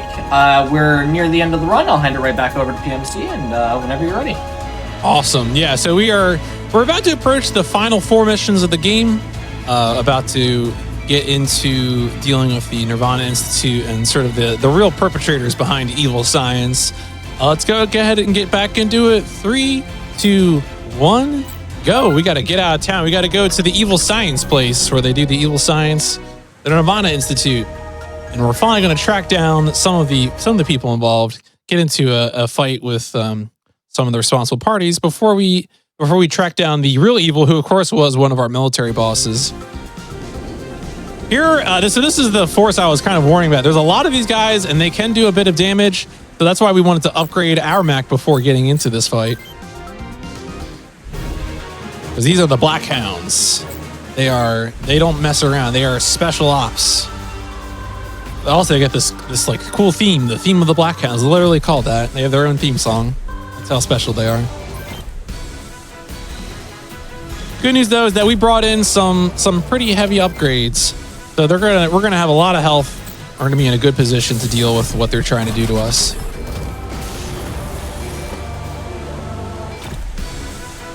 And I'm going to follow the same general strategy here, which is that I want to aggro them as much as possible. They do have a lot of missiles, but they're still going to run out of them eventually. So I'm going to sort of crawl around them, take out the ones in front, and then the ones behind them will follow me. You also notice at this point too, I already have level 3 for both duel and speed. So my shots are hitting the body pretty well, and there's a lot of them. So it's going to be pretty rare that I don't one-shot things at this point.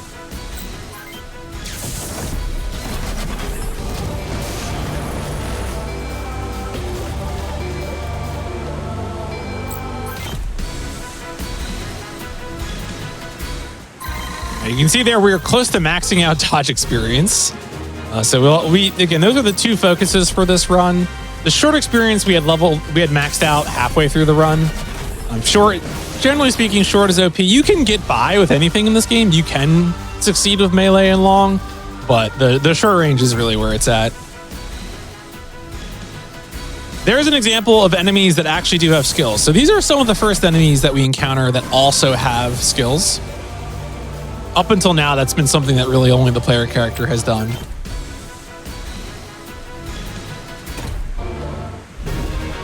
I'm kind of surprised. I don't know what's going on with this guy's AI. He has not been moving. He really should have moved, so that's surprising. Haunted game. Oh.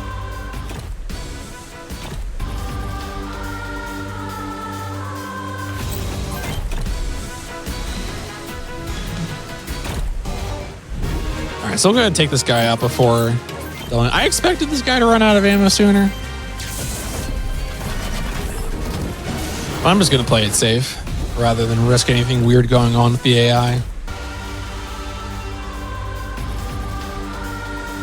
Once I get close enough, those ones back there will just approach me straight away, so that shouldn't be too much difficulty.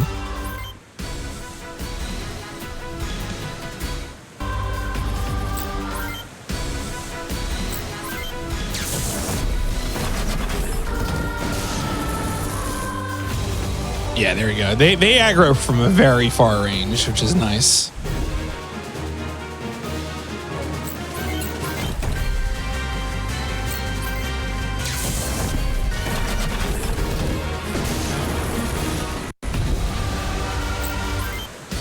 Like, these units are generally going to attack me from range. Excuse me, they're the ones that are going to get close range, and then these three are the ones I'm going to focus on while they close in.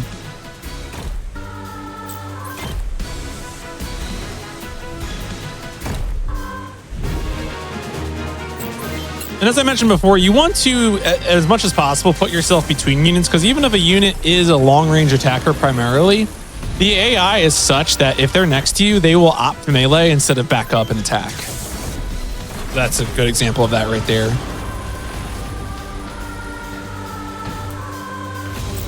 Also, if you're within their minimum range, they will move in instead of back up.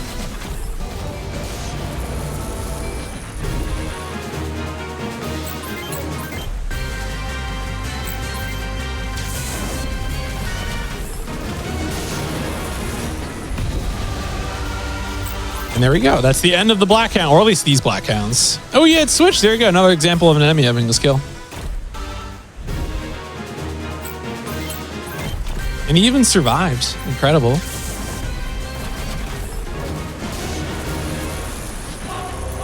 There we go. Yeah, of course, those were the special ops, the Black Hounds. They were trying to defend the Damana Institute, but we got them. So now we're kind of hot on the trail of these guys, and we're going to follow them to the seaside town of Aborde. Following their tracks, literally following the tracks. So in order to advance this sequence, I think we have to talk to this is an example, you have to talk to the Vanzer.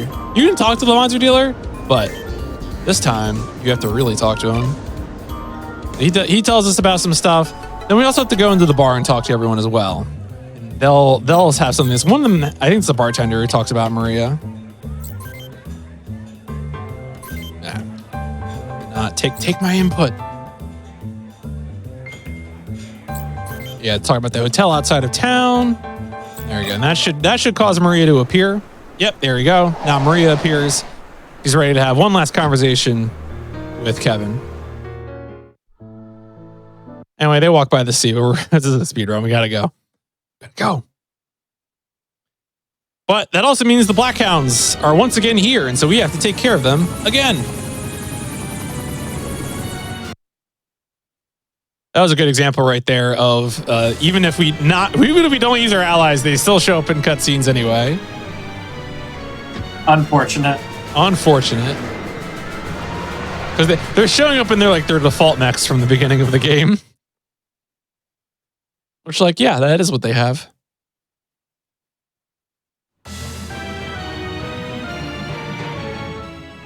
All right, back into it.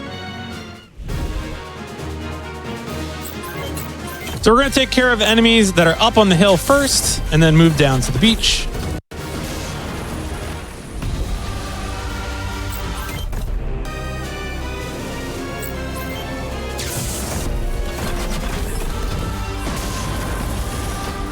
And there's 2 up there, 3 down on the beach, and 2 helicopters. Not that the helicopters are not much of a threat. Ideally, the helicopters will close the distance, but you know, you never know what a helicopter's going to do. As we learned from the Mail River fight.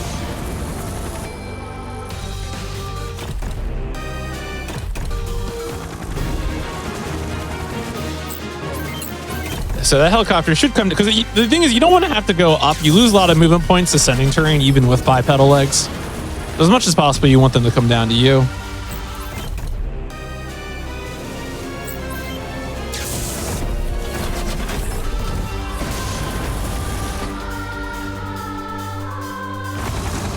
There we go.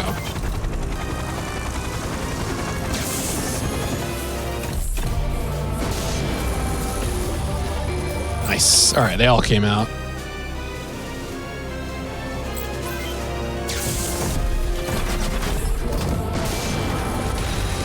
So now we just have to clear out the remaining fighters down on the beach. I think these ones usually just stand still, the last two on the beach. I definitely have had it where they just don't move at all. Which doesn't, I don't think that's how the original game behaves, but it has been a while since I played the DS version.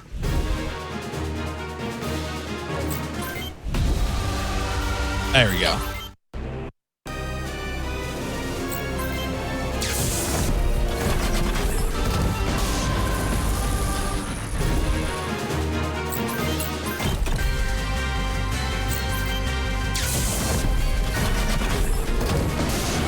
All right. Seaside Town completed.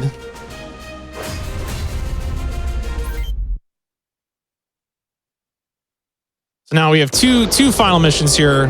First, we're going to go to the Fort Monas Airport to try and pursue the evil Captain Winger. And then we're going to pursue him all the way to the aircraft carrier Santa Barbara, where we started the run. What is the best front mission game? My opinion is I'm a big 3 proponent. 3 is like a little different. It's a little more anime than the other games in the series, but I think it's a pretty fun time. Front Mission 3 has like a whole fake internet. It's really good. Definitely worth playing. The PlayStation 1 game. And they are planning, they have announced the remake. We're probably at least like 2 years from it coming out, but yeah, Front Mission 3, pretty good time.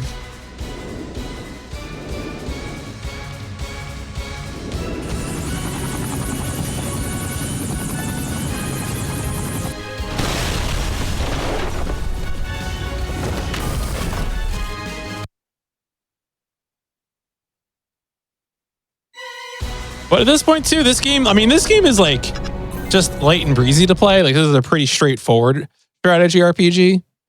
So it's definitely good to punch in, build some Vonzers, and go chase some enemies down. Yeah, the same company that made this remake, Forever Entertainment, they have also announced the remake for 2 and 3. And I think the remake for 2 might come out by the end of the year. So, we'll see. When this is from when. So the original Front Mission was released on Super Famicom, or it was never released in North America, so technically it wasn't really released on Super Nintendo. And then this campaign only started existing with the PlayStation version of the game. The first Front Mission has been released on Super Famicom, WonderSwan, PlayStation, Nintendo DS, and now the remake has been released on Switch, PC, PlayStation 4, 5, Xbox Series X, blah, blah, blah. So, it's on a lot of things. And Maria is going to throw herself in the way of pursuing troops so that we can make our way to the Fort Monas Airport, where the evil winger is escaping on this airplane. Also, these really cool like jet booties on these Black Hound suits are very good. The supply trucks are the biggest obstacle. Those other units will pursue us pretty well, but we want to get after the supply trucks, so it's not going to move.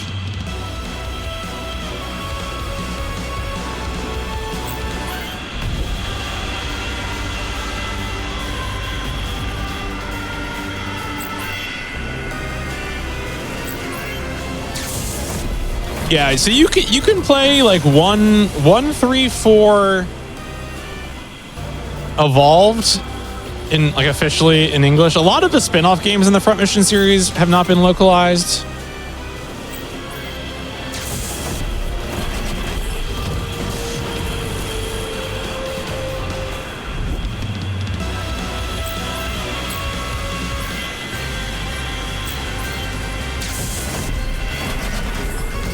just noticed that I accidentally equipped an ibis to my other hand.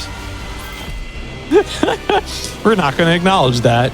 We don't need to talk about that mistake. That's a rifle, so like it still does damage, but it's not really the kind of short-range weapon that I want. Thankfully, at this point, though, we're able to one-shot most with our first machine gun, the Leo stun.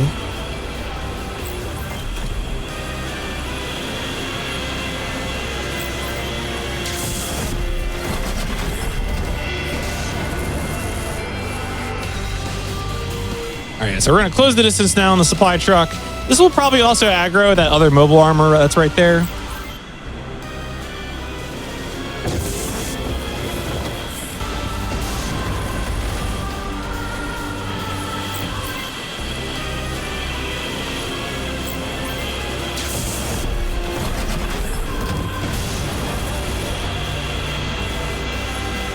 Oh yeah, these trucks do not respond to anything. You have to approach them and then attack them. That's a little annoying, but yeah, it's sad. They're just these little guys. So if you were playing this game casually, what would happen is if you like took like arms or legs off like these units, they would retreat to the supply trucks, and the supply trucks would be able to like repair their limbs. So there's like kind of a strategic space thing to it. But, you know, since we're one-shotting things, no one gets a chance to retreat. Well, I'm only using one unit, so the answer is I have fed all my experience and money into this one unit, and it is one-shotting everything. That is pretty much where this speedrun is. So, it is less like a Final Fantasy Tactics run, more like a Fire Emblem run, for example.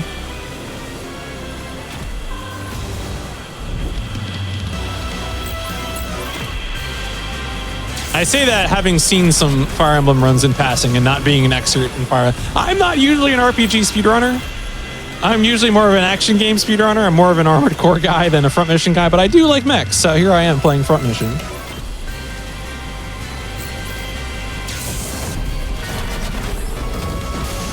And there we go. We have cleared the airport. We can now pursue Winger. So casually, how different is each unit? I mean, the way you would typically diversify your force in a casual playthrough is you would have maybe units that were focused on some of the different types of experience that you get. So this guy is focused all on short-range attacks, machine guns. But you could also have units that focus on long range. You could have units that focus on melee, and they would be focused on accruing that kind of experience so they could get skills related to that kind of experience. So those are the major differences. You can also do some variations with the parts. Generally speaking, though, you kind of always just want the most power, the most HP, the most whatever. There is some differences in terms of leg parts for traversing terrain, depending on if you really want to optimize for the terrain that you're encountering, whether that's like vertically challenging terrain or water or sand or stuff like that. You can definitely get different leg parts that'll be better suited to the terrain. So those are kind of the major differences. It's like, how do you want to attack? And then what is the terrain that you're fighting on? So we're on this is the final battle, the final fight. And they're only going to attack us with 3 Ravens. They're going to blow up this entire plane, which just seems like a really tough way to transport this guy. If you have to blow up a plane every time you move this unit, is that unit really worthwhile? Guy says you should see what this thing is capable of. Well, we are going to very shortly. See, this is much better. These canisters, that seems way better. Much less waste.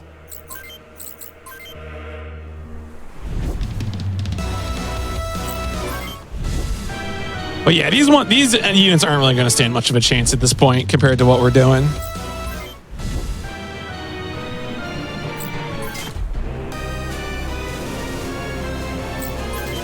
And bye. Because we're able to use speed, because we're able to target the body, we're just going to hit the body with a ton of shots, and it's going to do a ton of damage.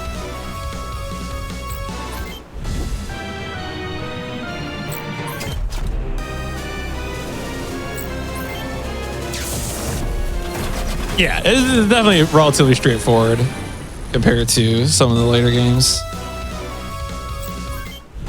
All right, so the time is when the screen goes to black, or there's going to be a little bit of time after I do this kill. So he's gone. Time again will be on the fade to black. It is not going to be yet. It'll be in like about 10 seconds.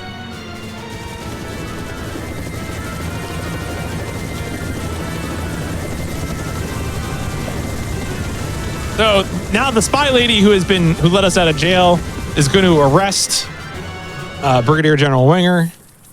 And we did it. We accomplished it. And Kevin thinks Maria is dead. Maria is not dead. She's going to go do spy stuff in Front Mission 4. See you in Front Mission 4. And now it is time. There we go. Hooray. Brigadier General Winger arrested for evil science crimes. Also, some spy died. We'll never see her in a Front Mission game again, JK. She'll be in Front Mission 4. So I said this campaign was added to the original Front Mission with the PlayStation release in like the early 2000s. And so there's a lot of references to other Front Mission games in this campaign compared to the OCU campaign, the original campaign that was in the Super Nintendo game. So, but yeah. So that is Front Mission First Remake, any % speedrun, UCS campaign. I like this game a lot. I'm looking forward to the other remakes. So, you know, shout outs to Forever Entertainment, shout outs to Square Enix, and shout outs to GDQ for letting me play this game on this channel. I never thought I'd be playing an RPG speedrun on the GDQ channel, so that's kind of fun. I'm pretty happy to do so. Thank you for being on. You know, it's awesome to be able to have like all these different, you know, kinds of games on. That was a 20908 in case you're wondering. Nice. Which is a lot faster than I was expecting. Yeah, so I optimized some things on Thursday night, I can tell. Which drew the time down a bit. So it's maybe I could get it sub 2, but we'll see. I guess when people explode when they're not supposed to, it also brings the time down a little bit. Yeah, that actually saved like that saved a lot of time up front dealing with that. So that was pretty good. Is there anything, you got a little bit of time, is there anything else you'd like to show off or anything like that? So I will mention this game has New Game Plus, which is kind of fun. You can, you'll be able to just bring the experience straight into a new playthrough. I really think there's not like too much more. I can just show off again what the other options are. Or yeah, you can see there's a picture of Maria from the fight. But yeah, at this point, Kevin doesn't actually show up again in the lore. This is kind of the only place he appears, and it's mostly the side characters. So there you go. Maria's watching him walk away. Yeah, look how disguised she is. That hat. no possible way to recognize who that is. It's the sunglasses. Yeah, glasses are the perfect disguise. And the hat. That's covert. There's no way to possibly know. You get a mobile armor there at the end, which is fun. But yeah, just to show off again, if you weren't here at the beginning, this is the first version of this game, the remake, to have a lot of the settings for skipping animations. So if I go into help and options, into settings, this stuff, instant battle, instant movement, not present in the original version of the game. Like if you're playing on DS, if you're playing on PlayStation, you would have to watch all of the battle animations for like subsequent playthroughs. So that's like, that's a pretty big deal as it turns out. So very, very helpful there. And then of course, I mentioned the New Game Plus. There's a tutorial that has a character from Mission 5 in it, which is fun. And then you can see all these different difficulty modes. Like it get very silly. Enemy hit points increased by 900%. The damage they inflict is increased by 100%. So 900%. Yeah. They're thick boys in general difficulty. So you're really gotta deal with that. So you can all these difficulty modes are new to this version of the game. So you could really incorporate it with the original default difficulty. So it get very identical to what if you had played this game on DS or PlayStation. That's kind of the default. I had played it. The difficulty, which just kind of halves hit points and damage, obviously makes it very, very safe to speedrun. Although, I still would have been one-shotting most things, to be clear. Like the amount of damage and what would have happened probably if you play on normal is that you'd get more procs of switch, so you get more of the double attacks. And you probably have to bring more healing items, but like the run would still be largely the same, even on the default difficulty. But yeah, and then of course you have this. The classic is the fixed camera, orthogonal. The enemy units look a little more like the original versions of the game. And then, and these are the two sides. That OCU, that would be the first time play. You get a lot more units to work with compared to the UCS side. A lot more side missions. It's a good time. It's you get to appreciate the Amano artwork. So, but yeah, I think that's about it for me, guys. There's not really too much to show off in terms of like glitches or anything. You just see the options. So, it's totally fair. Yeah. But yeah, awesome. I think that is about it for Front Mission. And I will mention too, as I said, I'm not really like I'm playing these games largely because like I'm a Front Mission fan and a Mecha fan. I imagine like a real RPG speedrunner could probably work. You could do runs of other difficulties. You could really really grind down on this, and hopefully the other Front Mission games will be out. We'll also have battle nation skips and whatnot like that as well. So it's a good time. I know there were a few bugs that popped up during this speed run.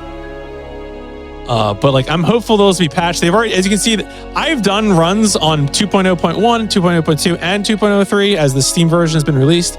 They've been fixing things. So I'm pretty confident that the game will eventually not have to have those control issues that I had. So it should be a good time. I'm pretty happy with it. So yeah. And it also seems like a game that's pretty straightforward to get into speedrunning. Like the route's pretty straightforward. And with the battle animations and like skipping everything being so quick, it's like it's 2 hours 10 right now. Maybe it could drop. Like it's definitely on the my lower PB is 205, so I haven't uploaded it. I got uploaded. I'm a bad uploader, but yeah, for sure. It's definitely on the lower end of like RPG speedruns. So it's like, hey, do you want to speedrun an RPG? Here you go. This is pretty easy to get. Get under your belt. Yeah, like the OCU campaign has about like 30 missions, so that's like it ends up being like closer to like a little over 3 hours with the length of that campaign. And you do get a lot of units. Someone mentioned in chat you end the OCU campaign with like 17 units. Usually you're only bringing about like half of them into a battle, although for the finale battle of the OCU campaign, they do let you just bring everyone. That sounds chaotic. Yeah, it is a little much. Yeah, but yeah, that's what it is. And I know you mentioned that you're not normally an RPG speedrunner. Do you want to talk a little bit about what you normally do, where to find you, anything like that? Yeah, sure. So like normally my thing is mechs and crimes. I've been fortunate enough at GDQ events to I've done an Armored Core run. This past summer I did True Crime New York City. I've played a bunch of games like that, like Shogo, other things. So I've done Gundam games, other mechs. So if you're interested in mechs or like janky crime games, weird Die Hard games, that kind of stuff, that's my thing. I'm PMC Trilogy, wherever social media is, and who knows where that'll be. But yeah, for as long as Twitch, Twitter, etc. is around, I guess I'll be on those and on YouTube and wherever the future will take us, that's where I'll be. But that's generally what I'm doing is those kinds of games. Actually, I do want to I'll give a quick shout out again. Shout outs to RPG Limit Break, which is starting soon. In particular, shout outs to Zone of the Enders, The Fist of Mars. There's a runner, Captain O'Malley, who was in chat earlier, and they'll be doing that run, which I also helped put some work into. They'll be playing that run at RPG Limit Break. So if you want, more mech strategy RPGs, then, check out that run. And I'm actually working on learning Armored Core 2 at the moment. And certainly, yes, I do plan to check out Armored Core 6 when it releases. So definitely, if you're looking for someone to try to get on speedrunning that on ground level, I will be doing that most likely. Awesome. It's excited to see a new Armored Core game too, and nice to know that people will be looking at it on release. Oh yeah. I guess with all that said, again, thank you so much for being on for showcasing this game. Awesome to be able to, show a bunch of different games on the Hotfix, especially one that came out, very recently. So thank you so much. Really appreciate your enthusiasm too. It was great, and we found some new glitches, I guess. And we found, we deleted the main character of the other campaign by accident, which is a real revelation. Thank you again so much. We do have the Resident Evil Relay coming up after this. We're not quite ready for that though, so thanks everybody for tuning in. We're gonna have a little bit of an extended break, so y'all can just like settle in, enjoy the music, the vibes, vibe and chat, and we'll be back with the Resident Evil Relay in a little bit here. Thank you everybody for watching. We'll see you in just a little bit. And thank you again, PMC. Thank you.